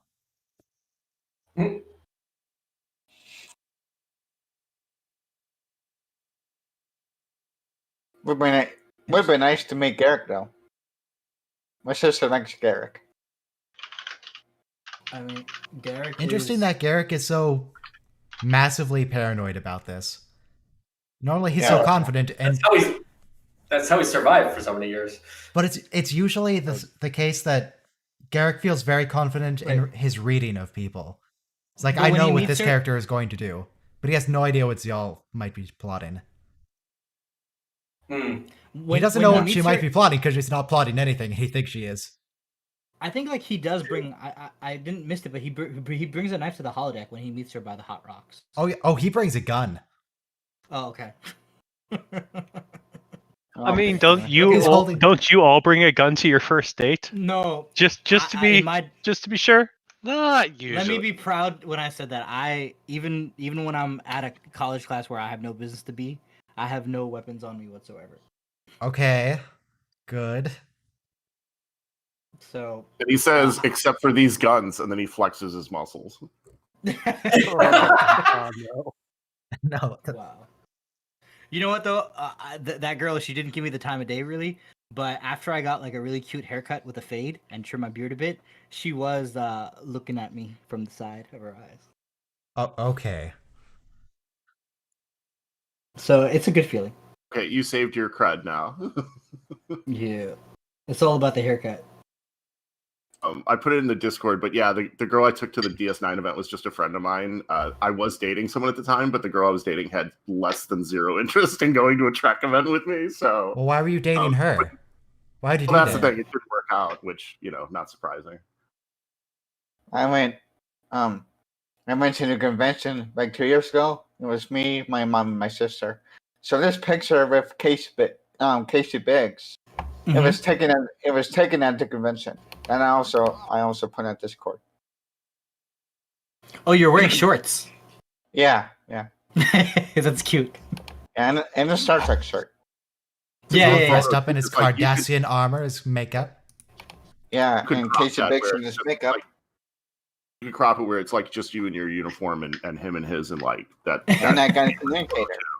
I got a communicator on. If you look Yeah. at the side of Cisco's forehead here, you can see like a vein bulging on the side next to his ear. Great observation. Big. But Avery yeah, Brooks has no chill. Kevin, your picture looks really authentic with the communicator badge. Oh, thank you. Who said that? Me, Anam or Phil. Oh. Fiddle? Thanks, Fiddle. Yeah, sure. Thanks. Okay. I have to find out. Thank you. Cisco also does a save the girlfriend move over here. He beams onto the ship before she's able to do the Maquis transfer, which is again, I mean, you they don't waited interrupt like her. 5 hours for her to show up Oh, for okay. for the raider. This is. Oh, sorry. We were talking about excellent filming. So in this scene, when Eddington, Lieutenant Commander, has his security crew lined up, and he tells them, "Don't even tell the Bajorian staff," and he dismisses them. You see them all leaving, and Kira comes in, looking at like, why was there Starfleet-wide security meeting without any of the Bajorian crew? Yep. Like, it's just very well directed. Yeah. And in just a moment, we are going to get Commander Paddington, the traitorous bear. Just a moment. And he zaps Kira here, which I forgot about. Spoilers. Sorry. I was gonna say that scene earlier with Cisco There reminded he me is. of like in the Pale Moonlight, just in terms This of is the moment he became Paddington. Yeah. Traitorous bear. His disguise drops as the fur grows out from his skin, a shimmer revealing his true form. I just remember being like 14 and seeing this and just having my mind blown. He opens the weapons locker just next to the door and reveals not a weapon inside, but his big blue hat that he dons as he moves toward the airlock. His yellow galoshes. Punching. Nice. Well, it might be raining outside, so. Commander Paddington. The galoshes. You gotta love Cisco here. It's like, Captain Yates is my responsibility, and I'll thank you to leave it at that. Oh yeah, he knows her. Yeah, but that's not how law works. Yeah, I know. Yeah. You can't be like, "Oh, No, it's okay. I know her. She's fine. Well, no, I was I mean, if someone's talking about an important politician, that is exactly how the law works. It's just when he thinks. No, but in fairness, though, Cisco does plan to pursue her to justice if need. But right now, he understands his priority is the station and this traitorous bear. Well, that's the thing. He'll compromise his principles, sort of, and that's sort of a running theme between this and like in Pale Moonlight and episodes like that where he has to bend the rules and he sometimes takes things very personal. Yeah, he's a bit of a pragmatist. Yeah, and Eddington played him like a fiddle in that sense. It's you know, it's the Kirk thing too. It's like you do what you believe is right, and you trust yourself more than you trust the system sometimes. But that can get you into trouble. Yeah. No, I mean he wanted to give her every chance that he possibly could. So, he was doing it right. Sorry. It seems like Sisko's flaw here was that he actually believes in the ideal of Starfleet, so the fact that he could have been betrayed by Paddington would never have crossed his mind because he's a Starfleet officer. Yeah, he trusts again too much trust in the system. I believe he actually says at one point, "I've made it a policy never to question anyone who wears that uniform." Yeah, he does. Yeah, and he said that to Eddington. Yeah, and they drill that into you. I mean, that's one of the major problems with Starfleet. No, I mean that's what camaraderie is, and but the other thing is though. Go ahead. That's interesting. Maybe that was the moment that Eddington realized that he could do this. Was when Sisko said that to him. I'm just picturing O'Brien. I mean, that feels a little lazy, but yeah. But I think. Look, remember, he's a survivor of Wolf 359, and he lost his wife and the mother of his child in that slaughter. You know, so like dedicating yourself to Starfleet, and then also he took up this assignment not because like it was the great station, but it was like the remote outpost that like nobody else wanted, and it was like just deal with this like refugee planet for us. And you know, so in other words, like he's always thrown himself at the job, regardless of personal suffering, and for someone to betray the uniform is something that he can't exactly like expect to wrap his mind around.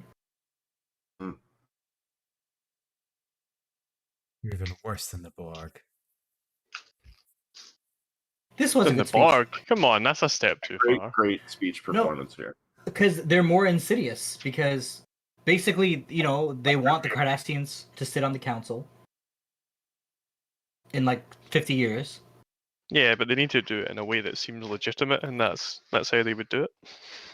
You send a few diplomats to Cardassia, you know, just a few people, just to talk, hash things out, maybe make some trade.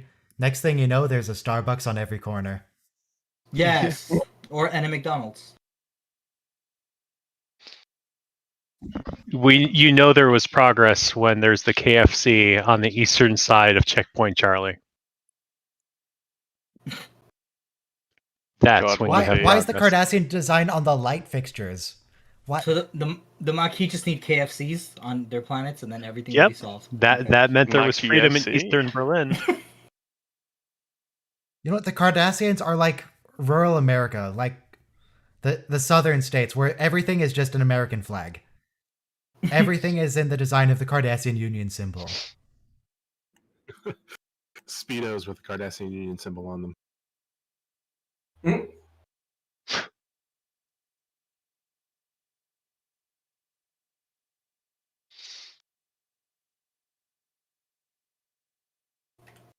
So yeah, Zeal is very clearly a teenager here. And Garrick is more like a middle-aged man. And apparently they're going to start dating here. Yeah, it is creepy. Maybe such things don't matter to Cardassians. See, the ages are actually accurate. I've always been mixed about that because he's even said that he played Garrick as gay. What? So yeah, well, that's what I've always been curious about. This is the writers saying, no, not the writers, excuse me, the producers in the studio saying, yeah, we run this show, not you writers with the blue hair. Yeah. And you're going to write an episode. For the not gays. That's enough of the Bashir and the Garrick lunch conversations. We need to instantly produce a straight plot point for Garrick. And we're going to need that this week. Like, you may there's want a to put it term in called case of the not gays, which is just basically orchestrating a plot thing to prove that your characters are not homosexual, or something like that. Seven and Chakotay was the same thing. It was a BS match. Yeah. So this actress is 26 at the time of this broadcast. For one, I don't think that was something that they said at this point. I think they said it after the first scene with Garrick and Bashir, because it was pretty obvious that they wanted him to tone it down after that. But in this case, like, the producers may have wanted to give Garrick a case of the not gays, but they don't ever make Garrick somebody who seems to be interested in this relationship. Zial very much is, but Garrick doesn't really reciprocate. It's sort of played like a lot of stuff with Garrick, which is he's interested in that he has an angle, or he's trying to see what he might be able to manipulate out of it. They kind of brush against a romantic interest from him, though, on like season 6, episode 7, maybe. It's Zial's last episode, and after she's dead and he's with her body, they kind of drift towards that a little bit, and I'm frustrated by it. I think he has some feelings for her, but it's not in like a sort of binary romantic way. Yeah, it's just, it's like I said, it's skirting it. Yeah, and I think it doesn't really ever get pointed out to be more than just like she's the only other Cardassian he can see, like literally. Yeah, on a regular basis, anyway. Yeah. I mentioned that like I think the character is played to be like of teenage sort of age, but the actress is like in her mid-20s at the time of the shoot. I think if you do the math on how old Zial was on the not the Bach-Nor, but was it the Ravenok when it crashed, and then add the time that she spent in the camp, it works out to her being like 19 or so at the time of her rescue, and this is like potentially a year later. What here? So Gosh, Andrew Robinson was in his 50s, I think, at this point. I was going to say Robinson is older than Garrick would purportedly be, I would think, but yeah, somebody told Robinson's me like 53. The formula for is a age difference creepy or not is you divide the older person's age by 2 and then add 7, and if that person is more than that, then it's creepy. Okay, so figure he's 50. That's extremely arbitrary. Yeah, it's an arbitrary standard. I mean, the standard is arbitrary. I mean, fall in love with whoever you want, but 15-year-old and 19-year-old, just a 50-year-old and 19-year-old is kind of a little bit, for our society, a little bit too much. But it usually like sort of works itself out as the people realize that they're so different that it's not going to work. Yeah, like different levels of maturity and experience and things. Can we do the math? Do the math. Let's say he's 54, she's 26. Half your age is 27, plus 6 is 33. So plus 7, 34. It is a little bit. It's over twice her age. Cassidy's going to jail. Cisco is entering the sad phase. Now that Cassidy has been revealed to be working with a terrorist organization, she's going to have to go and spend a few months in beautiful New Zealand in a rehabilitation center. You have to go to New Zealand. You were sending supplies Not to New terrorists? Zealand, anything but the most beautiful country in the world. Oh no. They didn't have Guantanamo Bay in 1994. Oh wait, they did. We have a 100-year lease on that Camp X-Ray. Yeah, but it's like hundreds of years in the future now. So. Yeah, true. All right, the next episode is To the Death. To the Death. Season 4, episode 22. And it's going to be the first episode we meet Weyoun with his weird crunchy looking hair. Quite a seminal episode. Eddington is a traitor, confirmed. Yes. We also get some fun interactions between Dax and the Jem'Hadar.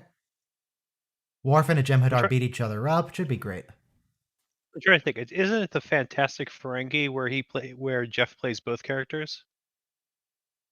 Where he plays Weyoun and Brunt?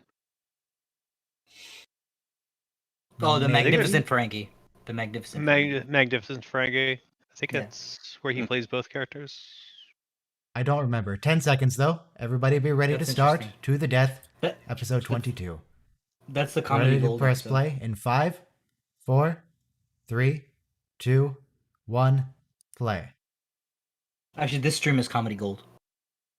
Wasn't the Magnificent Ferengi the one where they have the other Vorta and they they kill him. Oh, that's right. It's the other Vorta. Never mind. It's Kevon, the guy from Rocks and Shoals, who surrenders. But Gets his jump hit There's off. an Yeah, episode he has his I hate with, Ferengi line. with Brunt and Weyoun in it, though, I think. There's one, though, I think, right? There is at least one episode, yes, for sure, where it's Brunt and Weyoun. Though they I mean, don't the talk fact- to I each remember other, reading- unfortunately. I remember reading Jeffrey Combs is trying to convince the director to have a scene where they kind of walk past each other with with doubles, and then they kind of would share like a sort of like a confused familiar look, cross cutting. Like he couldn't. So I looked he, it up. He couldn't make it happen. They share an episode in The Dogs of War, which is right by the finale, series finale. Okay. Okay. Jeffrey Combs was also at this DS9 event I was at. I didn't get to talk to him, but my date didn't know who he was, and I was like trying to explain the plot of Reanimator to her, and I sounded like a crazy person. Extra was large. Now, This what do you was the suppose- most extra large I've ever seen. What do you suppose Worf smells like? I don't. Uh, I it's don't TV know. aroma. Axe Let's- body spray. I imagine there's Other- a touch of lilac, in Lilac, there. obviously. A Oh sort yeah. of peaty Okay. aroma. Let me Fine. give you. Mark staring at him. You asked Oh, the I missed- question, so go ahead. Missed the No reference. fruit juice for you, Worf. You asked the question, so nobody be mad at me. I mean, I read a might be mad book, at you. but then don't ask questions you don't want to answer. Okay. I read a book called Natural History of the Five Senses, Susan Ackerman, and Yeah, Mark's it's a gonna- one. Does this It's a- answer the question? What does Worf smell like? It is a wonderful introduction by a fiction writer on the five senses and possibly other senses. But and on the chapter on smell, she talks about how our society, like children, have a strong sense of smell, but we kind of as adults we learn to like suppress our sense of smell. But in Victorian times, they found body odors to be very romantic, and a woman would keep an apple, half an apple, a core or something, under her armpit all day and give it to her lover by the afternoon. Nope, I'm and done then with he this would just smell conversation. it. Thank you. Nope. That's nope, I'm so. out. That's what Worf smells I'm like. out. Thank done. you for listening to He Weird smells like a Smells Victorian podcast. socialite. What? I read a book. Time out. I don't think I our want to Weird read that Smells book. Anyway, will continue EPS next Power week. Stabilized. They stole a bunch of power equipment. It's hurt. I don't like this. All those people lying around in the hallway in their pajamas. Man, it is going to take absolutely forever to rebuild that entire pylon. They lost a whole pylon. You don't They're think gonna have to body go odors and are like kinda hot? mine If only they Bajor. had some industrial replicators. Yeah, unfortunately, they kind of lost theirs. Yeah, what happened to those?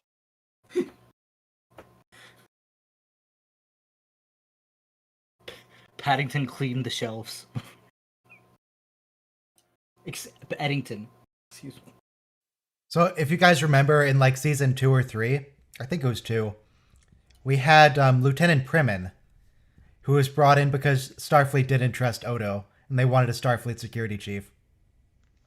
And I think the line was in the last episode, and I just missed it, where Odo says, "Could you remind Starfleet that they sent Primin here and Eddington here because they didn't trust me?"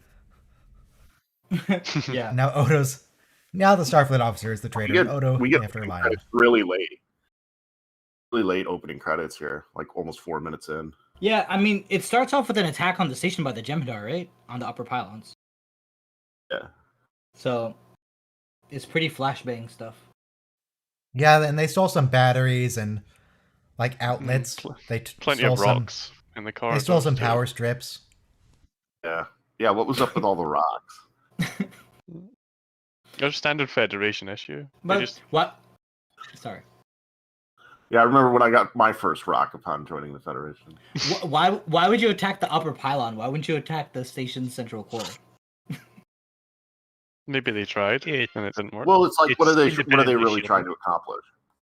It's like I'm gonna kill you by shooting you in the arm, in the Well, hand. if they destroy the station, Starfleet will build another one. And if they're trying to Yeah, steal they don't want to stuff, destroy the station. it's kind of useless to destroy the station if you're trying to steal things. Yeah. But, okay. The Aha, we're station gonna is take such your a stuff. great Oh, no. If strategic they were worried stronghold. about the station defending the wormhole, given what we're going to learn in the rest of the episode, they don't actually care about the wormhole if they succeed. The wormhole is they don't worthless need to it. them. Yeah, I guess. Yeah, that's true. I was gonna say it's a great strategic stronghold. Like destroying it would be a terrible idea, but Siddiq Fadil. Siddiq Siddiq Fadil. El Fadil You do El wonder. Tahil Abdurrahman Muhammad Ahmed Al Abdul Karim El Mahdi. Thank you.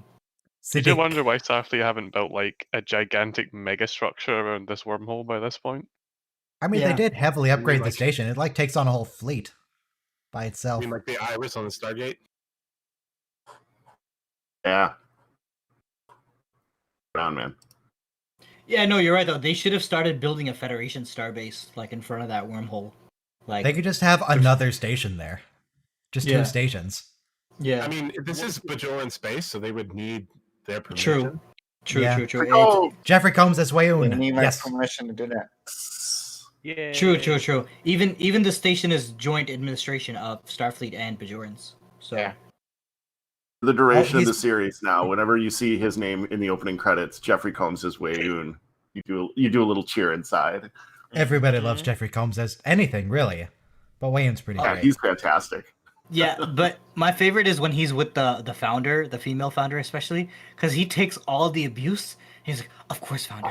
I love licking your boots." Yeah, kissing ass, and it's so funny.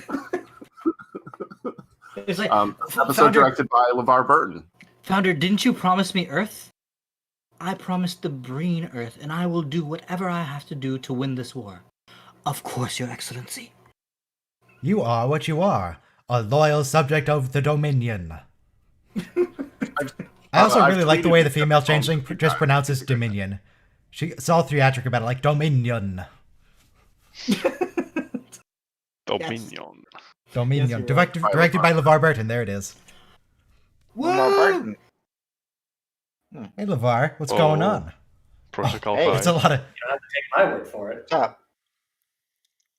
What if they just Jeffrey Thank God Combs beam Cisco was the grenade actually up? taking security precautions for the second time in his life. He finally learned from his mistakes.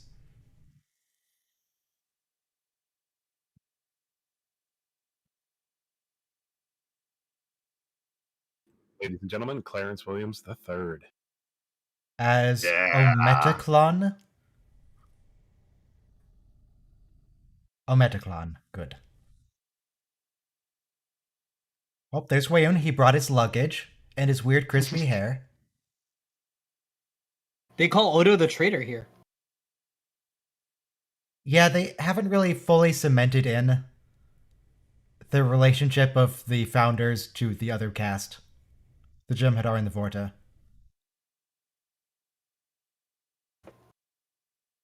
When I see Clarence Williams the third, I always think of him in Half Baked as the evil drug dealer.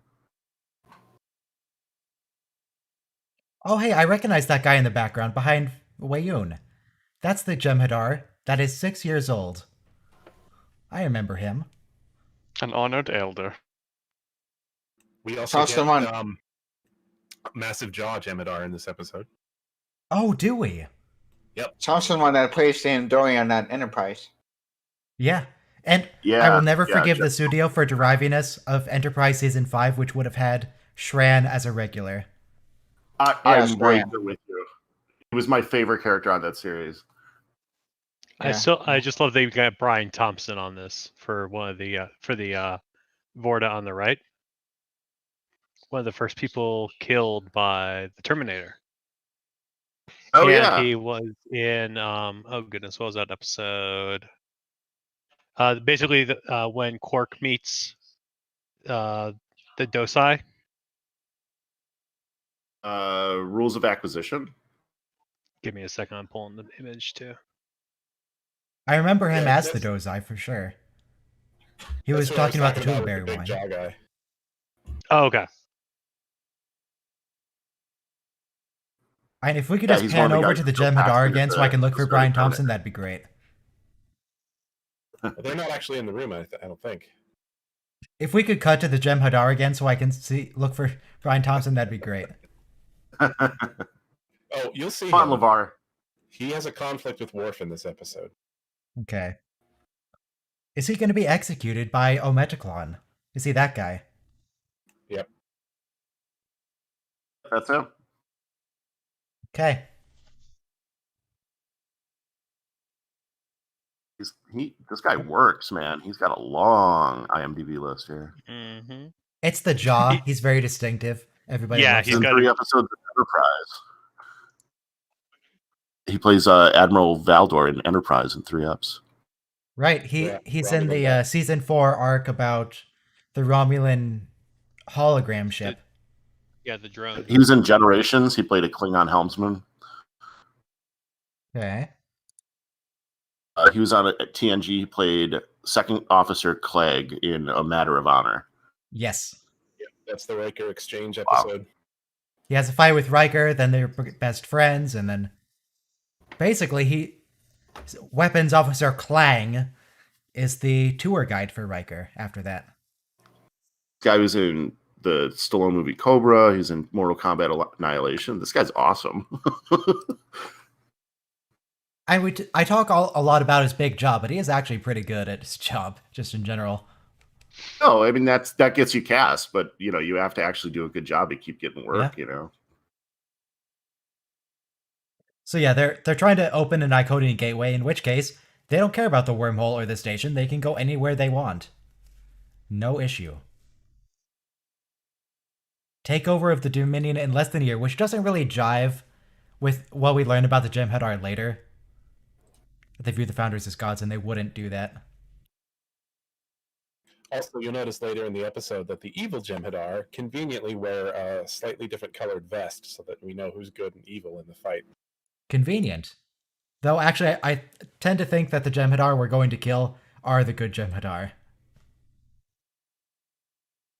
You know if they're going to go for galactic conquest. Yeah, but Weyoun is just the one saying that. We don't know that's what their plan is. They're just trying to free Yeah, themselves maybe. from the Dominion.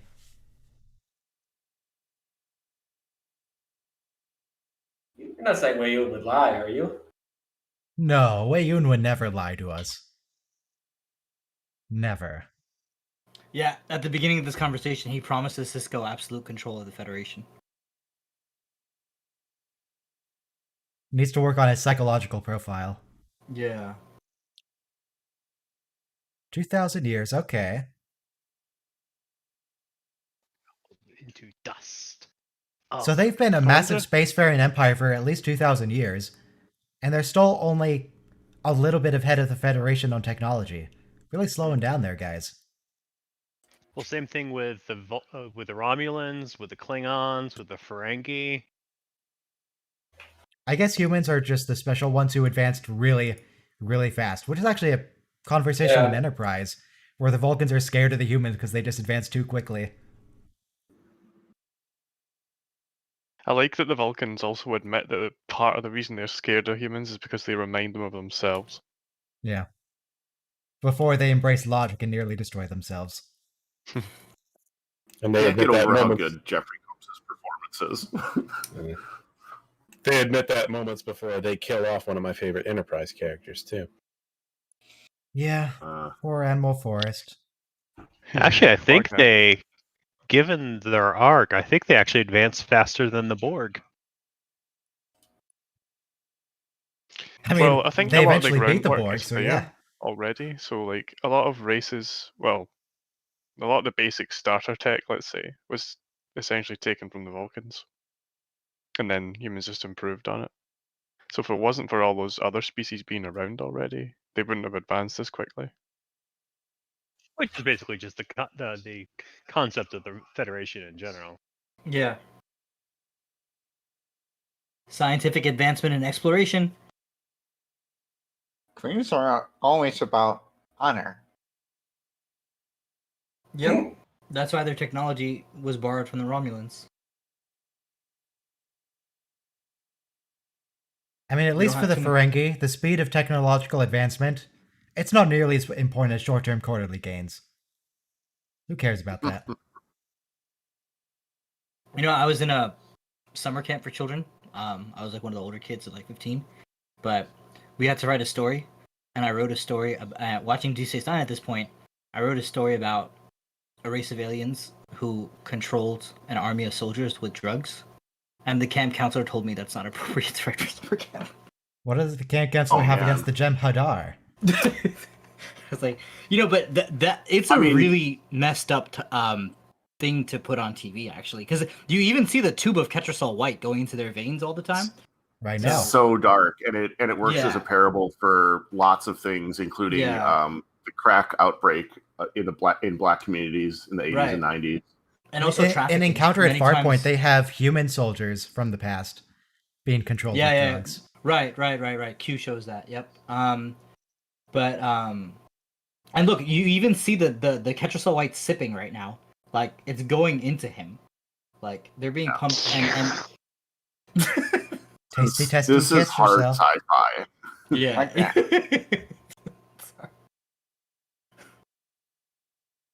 But I've had people tell me they think Star Trek is cheesy, and I guess they're just thinking of like, the 60s colors from the original series and that kind of stuff. And I'm like, no, it's definitely cheesy. If you watch a couple episodes of Deep Space Nine, you realize this is pretty serious stuff. Yeah. I mean, it's sometimes serious, but we also have the baseball episode and the casino episode. And the holodeck.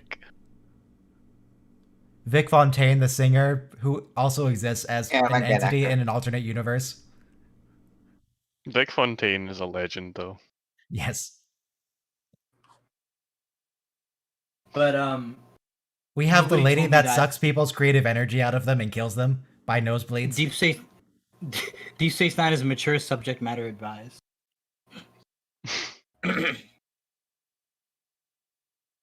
Yeah, no parents were checking that in the 90s. I guarantee you. O'Brien literally saying we should nuke it from orbit. It's the only way to be sure.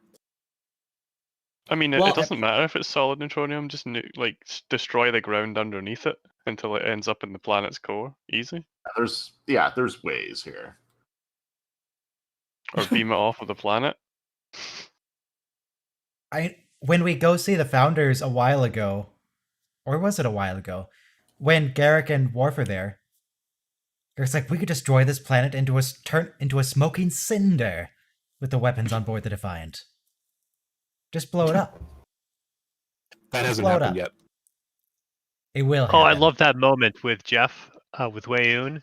He's just staring at Odo. It's subtle, but it's perfect. Yep. Combs is a master of acting and reacting even when he's not integral to the scene, and his only flaw is that he sometimes takes over scenes when he shouldn't.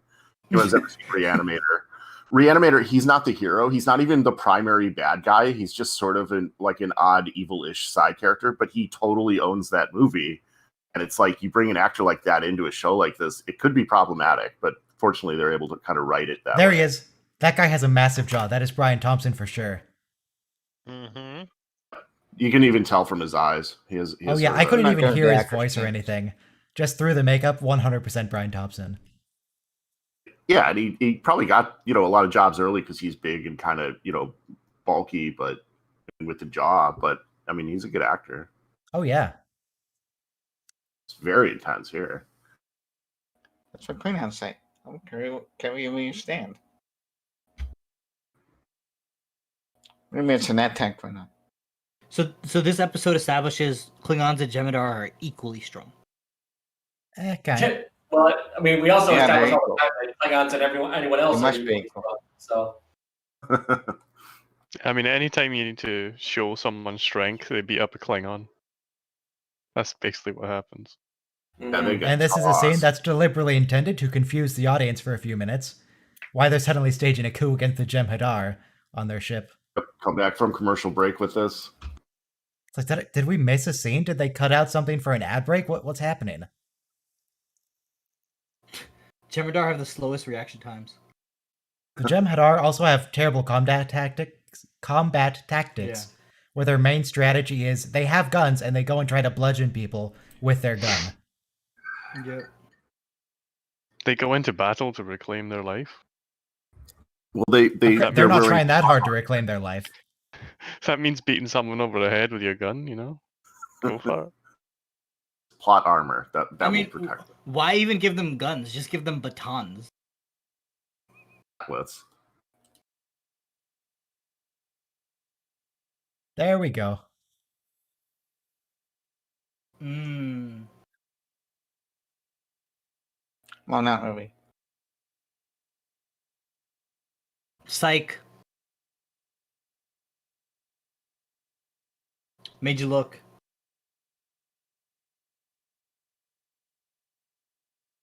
The problem with Why these does the watch ruler alongs do is be I watch secure? an You're the- episode and I want to just keep watching the rest of the series. Yeah, it's You know, something I realized though, 3 episodes is perfect because after if you have the show on all day, you kind of zone out and you're not paying attention to the plot anymore. But you could really dive into the plot with just like 3 episodes like- at a time. I find myself like writing stuff down. And like if I want to, I could keep watching them. But wait. Yeah. You write stuff Yeah. down like with a pen, like No, some no, kind no. of Well, like- Luddite. Well, like just like observations, or like if I look something up on the Okay. internet that I think might be interesting to mention. This kind of segment make- is now I brought missed to you this by much Bic. longer. The stream. You come into this with notes. You don't understand how the show works. It's well, all the one guy, Anam, I think watches the episodes beforehand. yeah, that's called homework. You don't have to do Yeah. homework for the stream. It's a reaction Doing we- stream. I didn't do my homework for this episode. Okay. Just so you guys know. But Could you tell me in great detail about the pen that you used to note No, the stream? I have a pretty good memory because I wanted to be a journalist when I was in college and stuff. So it's kind of like I just keep it all up here, and it just added to my Star Trek knowledge. Oh, the Jem'Hadar know about Background the is gateway. mainly in writing, and I do a lot of pre-writing, which is like I write, and I might have 20 pages of notes for a 3-page story. It's just something I do, which is if I have an idea or I have an observation, I'll just jot it down. Yeah, that's what you're supposed to do.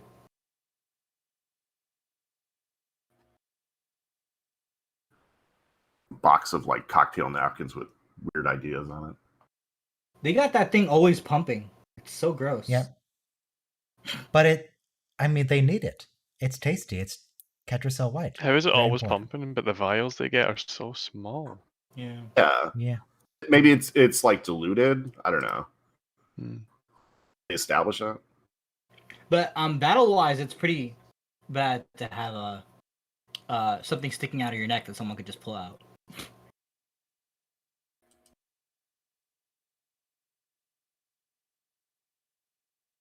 You don't even have to go for the jugular. You just gotta go for the cocaine tube. There's some old crappy like 90s alien movie where the main feature of the alien is this tube the whole movie, and of course like in the final battle that's what gets ripped out. Oh, that's an angry Weyoun. I don't think I've ever seen Weyoun that angry. Yeah, it's his first episode, so they're still trying to work it out. He Yes, hasn't but quite it's- become like sleazy Weyoun yet. I- They I weren't even love- planning on making him a recurring character after this episode. Right. They Oh, yeah. literally kill him. They That's only the brought him Jeffrey back Combs effect. before this episode. The Vorta were not clones. They came up with the clone thing just so they could bring Jeffrey Combs back as Weyoun. Mhm. It's the Jeffrey Combs effect. You let him in, and you'll never get rid of him. I'm remembering one scene, but I can't quite picture it completely in my mind, where Weyoun or someone disses the founders, and Weyoun shouts back like, "They are gods," and he's very angry about it, but I don't know where that's from. That's the only time I can remember him being angry other than this. Yeah, I mean, but all the emotions come out for your objects of obsequious worship, though. So I'm not even surprised at that thing, because, He does get angry one other time that I can think of. When Odo is talking to him when the Cardassians have control of the station, and Ducat interrupts him, and he just yells at Ducat, "This is between Yeah. me and Odo." Yeah. Oh yeah, Yeah. But and the Oh, way he's he's angry. obsequious to Odo too is like, "Founder, what can I do for you, Founder? Anything you say, Founder." It's like he's working with Starfleet and he's like Starfleet's agent, but like a Founder is a Founder. You still like never So- ever disrespect a Founder. I assume everyone here is an honored elder. Yeah. Yep. Oh yes. I'm actually 12. You're 12. That's still Mm. pretty old for a Jem'Hadar. You gotta be 13 to be on Discord, so we know who we're kicking. Like that stops people. The majority of people on Discord are less than 13 years old. That conversation must have been so confusing for that Jem'Hadar. It was just like every Nice answer that he people. got was the opposite of his expectation. Ryan, I don't know if you're open to edit suggestions, but I, for one, would love to see some sort of scene assembled where various Jeffrey Combs characters are all talking to each other. I mean, I I could like how Ryan does try. those edits. Yeah, me too. Even just 3 or 4, like, but you could get Weyoun, obviously Brunt, maybe, and then Shran. There's lots of Enterprise apps to do that. I think the moment I really fell in love with the Weyoun character is when he has that Google Glass on and he's like navigating the Defiant into a Jem'Hadar starbase, and it's like he's so incredible because he's being duplicitous and he's acting it fine acting. Yeah, Combs is old school. Obviously in a lot of Stuart Gordon stuff early on, but background in theater, and it shows. You go big or you go home. It is time for the white. Wait, he moves too. He's just so like, whatever. Ugh, this again. Movements. Why is it voice activated? Out Though? his napkin. So that way the kids don't get in the cookie jar. But it's just a box. It's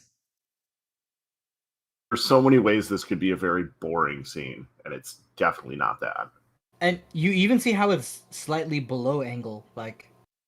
Mm. And now I think this Weyoun clone is defective. Yeah. He doesn't really. Regular Weyoun seems very interested in everything going on. This Weyoun he doesn't care. His emotions are all out of whack. Yeah, I mean, there's an evolution, obviously. He's trying to eat his lunch. There's an Did evolution, you- obviously, from a production standpoint, but Yes. there's also like in character, in story evolution, which is just as things change in this whole sort of conflict, Weyoun has to pivot. Did you eat, Ryan? Today? Yeah. Yeah. Why do you ask? Because Yes, yesterday you Mom. said you didn't eat, so it's just I'm worried. Did he ever eat? You're He not was my playing Dungeons mom. and Dragons all night. I will I'm eat just when saying. it is time to eat. Did you ever eat, Ryan? I have definitely eaten before, yes. How old are you, Ryan? Like 40, 50? No. Do I sound 40, 50? Oh, that's a joke. You sound 12. I think you better I be sound kicked off 12? Discord. Yeah. Hang on, I don't Oh, think you're I like- can adjust it for you guys, but I can adjust it for the stream. I can make myself sort of high pitched for you guys. Fantastic. On Or you Discord? just go back to normal. No, it'll be on YouTube. Yeah, No, just we won't hear YouTube will it. hear that because Discord is getting a different audio source. Well, there's more people on Discord than there are on YouTube right now. I'm fine. You can do it on YouTube. True. People rewatch the streams like in general, Ryan, or Well, I mean, I don't know about rewatch, but there's definitely some people who watch it after it's done. oh, that's what I mean. Yeah. Hey, that Jem'Hadar just killed the second in command for like a minor infraction. Yep. I remember. Oh, I forgot his name now. Real good I sense actually of wanted to these. bring it up. The last time we talked about that exact question of how many people actually watch the VODs instead of the streams, there was one guy who commented, it's like, hey, I'm a VOD guy. I exist. I don't remember what Hi, their name was, though. people. Oh, he Hey, told bud. But hey, Oh, if you're watching this, you know who you are. Hey, what's up? What's going on, that guy? How's the Hey, VOD? but by the way, VOD crowd, that girl invited me to take that college class with her. I wasn't just stalking. What? You Okay. backpedal anymore, you're gonna go through the wall, man. Like, come on. I don't want to get the wrong idea. Ryan, I was gonna mention yesterday's title for the stream. The way that you numbered it, it looked like you were doing 4 episodes instead Yes, of 3. I fixed it now. Okay, yeah, because I was like, we got to the end of the stream, I was like, "Is that the last one, or is that not the last one?" And then finally, somebody said, "Like, okay, that's it. We're a D&D stream now." So, I was like, "Oh, okay, cool." Yeah, that was Ryan also announcing in the stream. For everyone, it is always a 3-parter. It's always 3 episodes unless one of them is a 2-parter. Okay. Always yeah, 3 that's unless what I it's a figured. 2-parter. Man. I was just pointing it out. Yes. Or- The title has now been fixed. Don't you worry. Or we convince Ryan to like watch Threshold or Sub Rosa or something. We're not watching Threshold today. We're Watch not watching some Sub of Rosa it. today, as much as I love Sub Rosa. Hey, you guys, you guys want to watch Threshold? Threshold. You guys can watch Threshold. That's whenever anybody brought it up. That's what I'd always say. I'd be like, "Well, you can watch Threshold. Must be a We're good not." episode. The VOD viewers can't watch Threshold. Kevin and I were in the spillover room yesterday with Jyrix, and we were talking about our favorite data episode was A Fistful of Datas. Oh yeah, that's a great one. So me and him have a plan to kind of watch that episode at some point. I would love to watch Our that, favorite day. or any of the Just Sherlock. our favorite data episodes. Yeah. Yeah. I'd love, dude. Honestly, like if you would have me, I would love to watch any data episodes for sure. Well, we're going to be getting a Fistful of Datas in not too long. I think it's season 5, isn't it? That's Yeah. coming up. And I was also talking to Fennel about the scenes when I looked up from the Fistful of Datas. There's this first scene where they're in the they're in the ready room, but after like before they're about to leave, Data sort of acts not right and starts saying country things. Bam, moose, you little vomit. Yeah. And after- I reckon. and after that he after leaving he spits at a plant that's in the briefing room. Like, as Yeah. kind of thing. Yeah, it's like a descent into madness. That is a really great build up.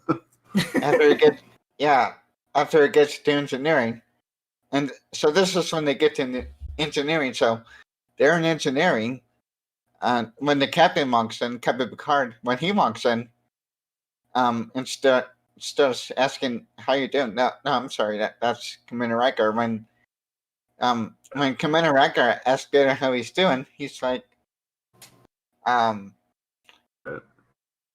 we'll get this fixed up in time for supper.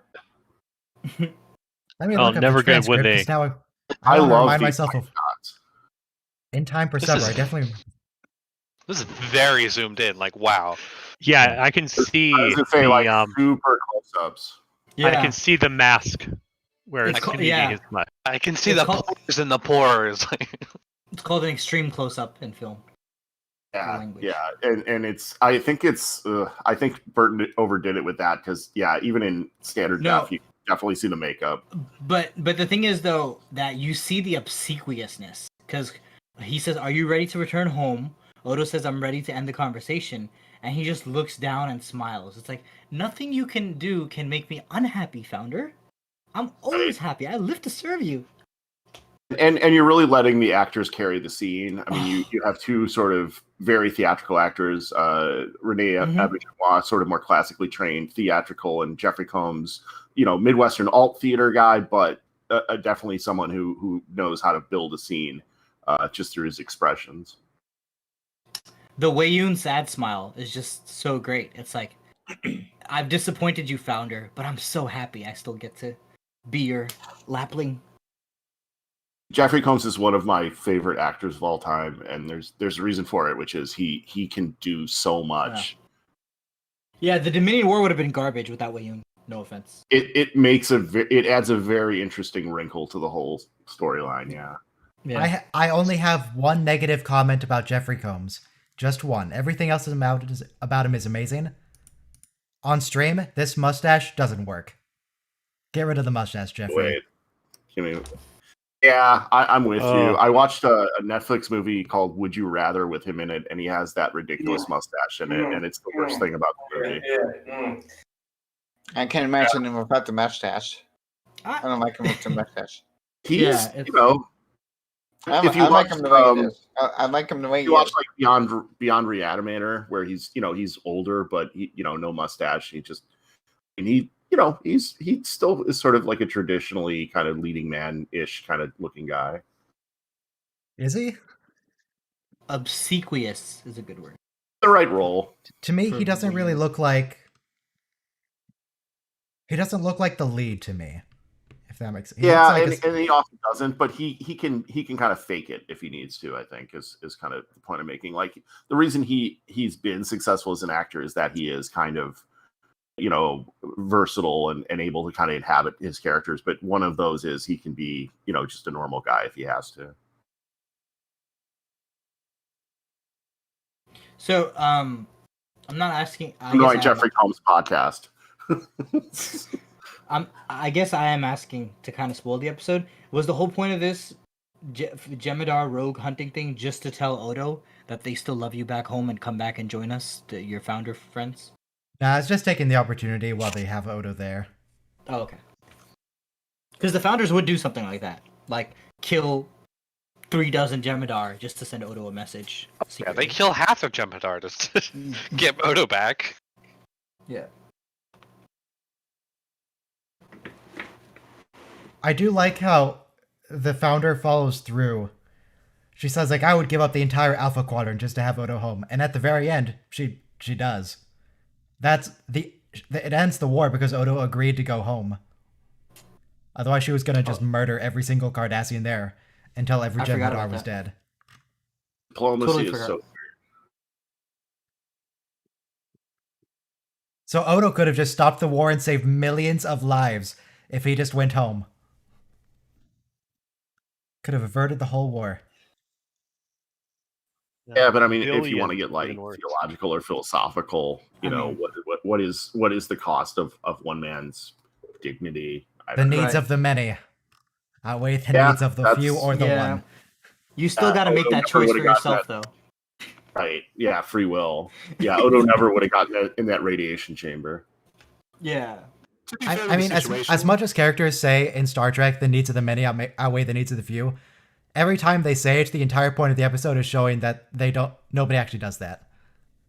Yeah. I mean, It's except not how for Star people Trek work. 2. Except for Star Trek 2, yeah. Yeah. Except for that one time. Yeah. The only example is the primary example. Yeah. Yeah. What's the Just a quick shout though. I rewatched Star Trek 2 like 4 days ago, and it's so awesome still. It is.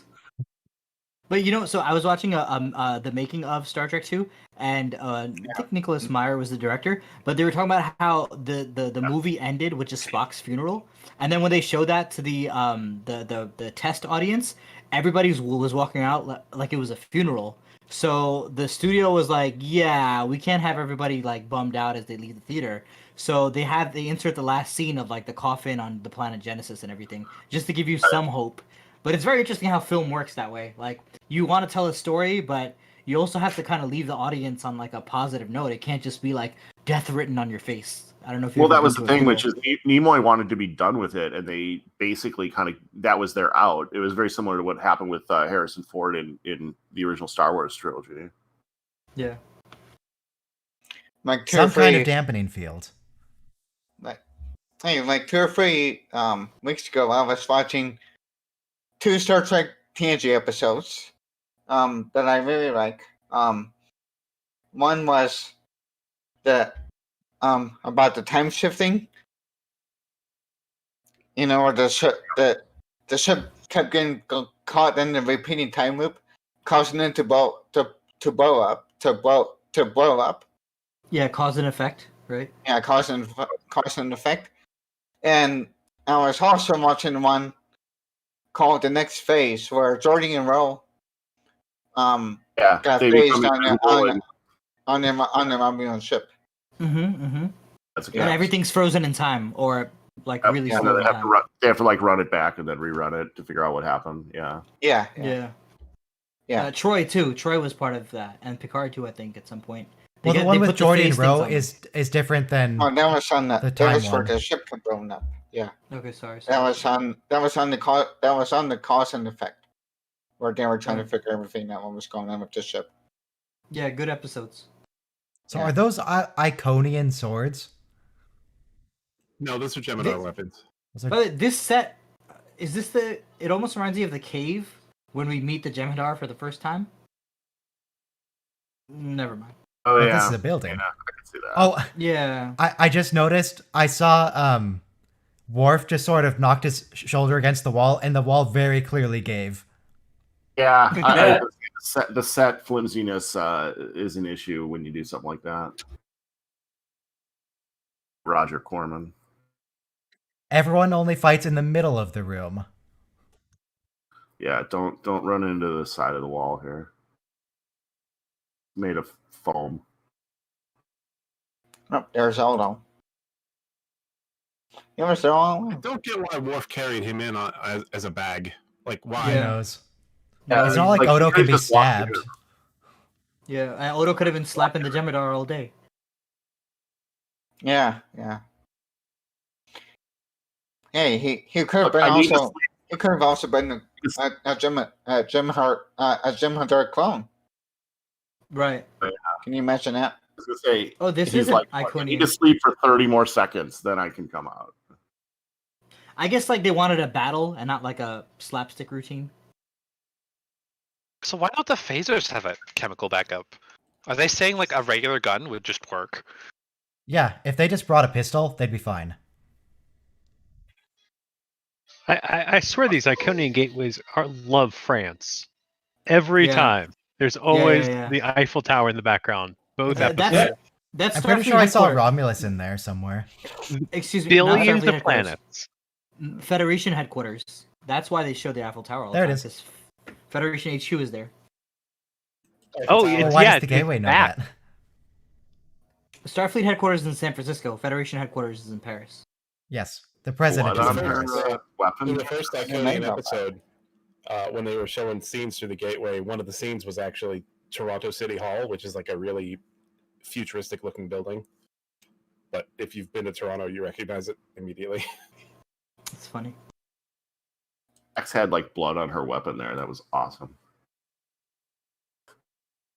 Yeah, I thought this scene was the first time we see Weyoun. Like, if you asked me before today. Why is Weyoun carrying the white box? He's just Why a did he bring that glorified down? pusher. I mean, I know he brought it down so that when the Jem'Hadar kill him here, they don't die immediately. But why?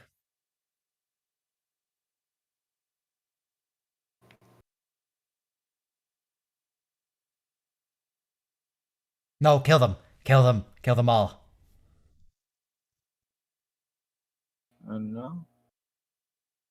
All right. Also, I mean, wasn't it key to his handprint? Like, are they even going to be Yeah. able to open it? Who knows? that's I mean, true. if they They have should enough mash time, it they up. just break it open.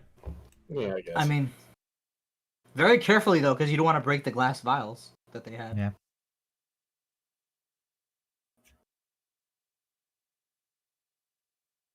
And also, I'm going to that's punch like, you with my gun. Don't we see these Jem'Hadar again? Because like they kick their addiction at some point. No, that's a different group. Okay, sorry. These people cease to exist right now. Yeah, I mean they get their fix and then we never see them again. Did you know the Beatles song "Happiness Is a Warm Gun" is theorized to be about drug use?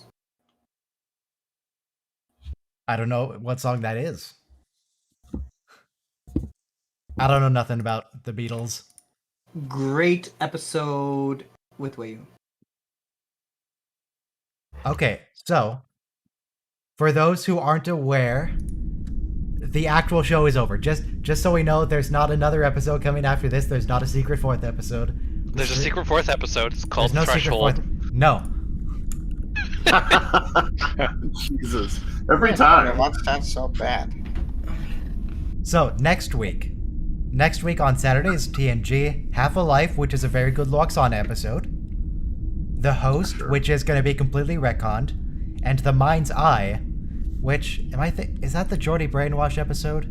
Yes, that's the Geordie Brainwash episode. That one's really good. Yeah. That one's great. And then Threshold. And then Deep Space Nine next Deep week Nine. is The Quickening, which is excellent. Body Parts, which is like a comedy Ferengi episode, and it's okay.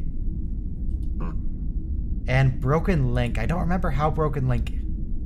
I remember the ending. I don't remember what happens in the middle, but it's a big whole talk episode with the female changeling, and they go over there and have a thing. Yeah, because Oda gets really sick, and the only people who can hear him are the founders. Right. And then we get the Gowron, the leader of the High Council of the Klingon Empire, at the very end. Is it the only... Oh god, it's gonna be so hard not to watch ahead. But it's not a two-parter. Yay! It's not a two-parter. So yeah, the actual end to that will be the week after in season 5. But yeah, stream, I believe. Oh, good. I just made sure that my mic is actually going through because sometimes it's not. Good.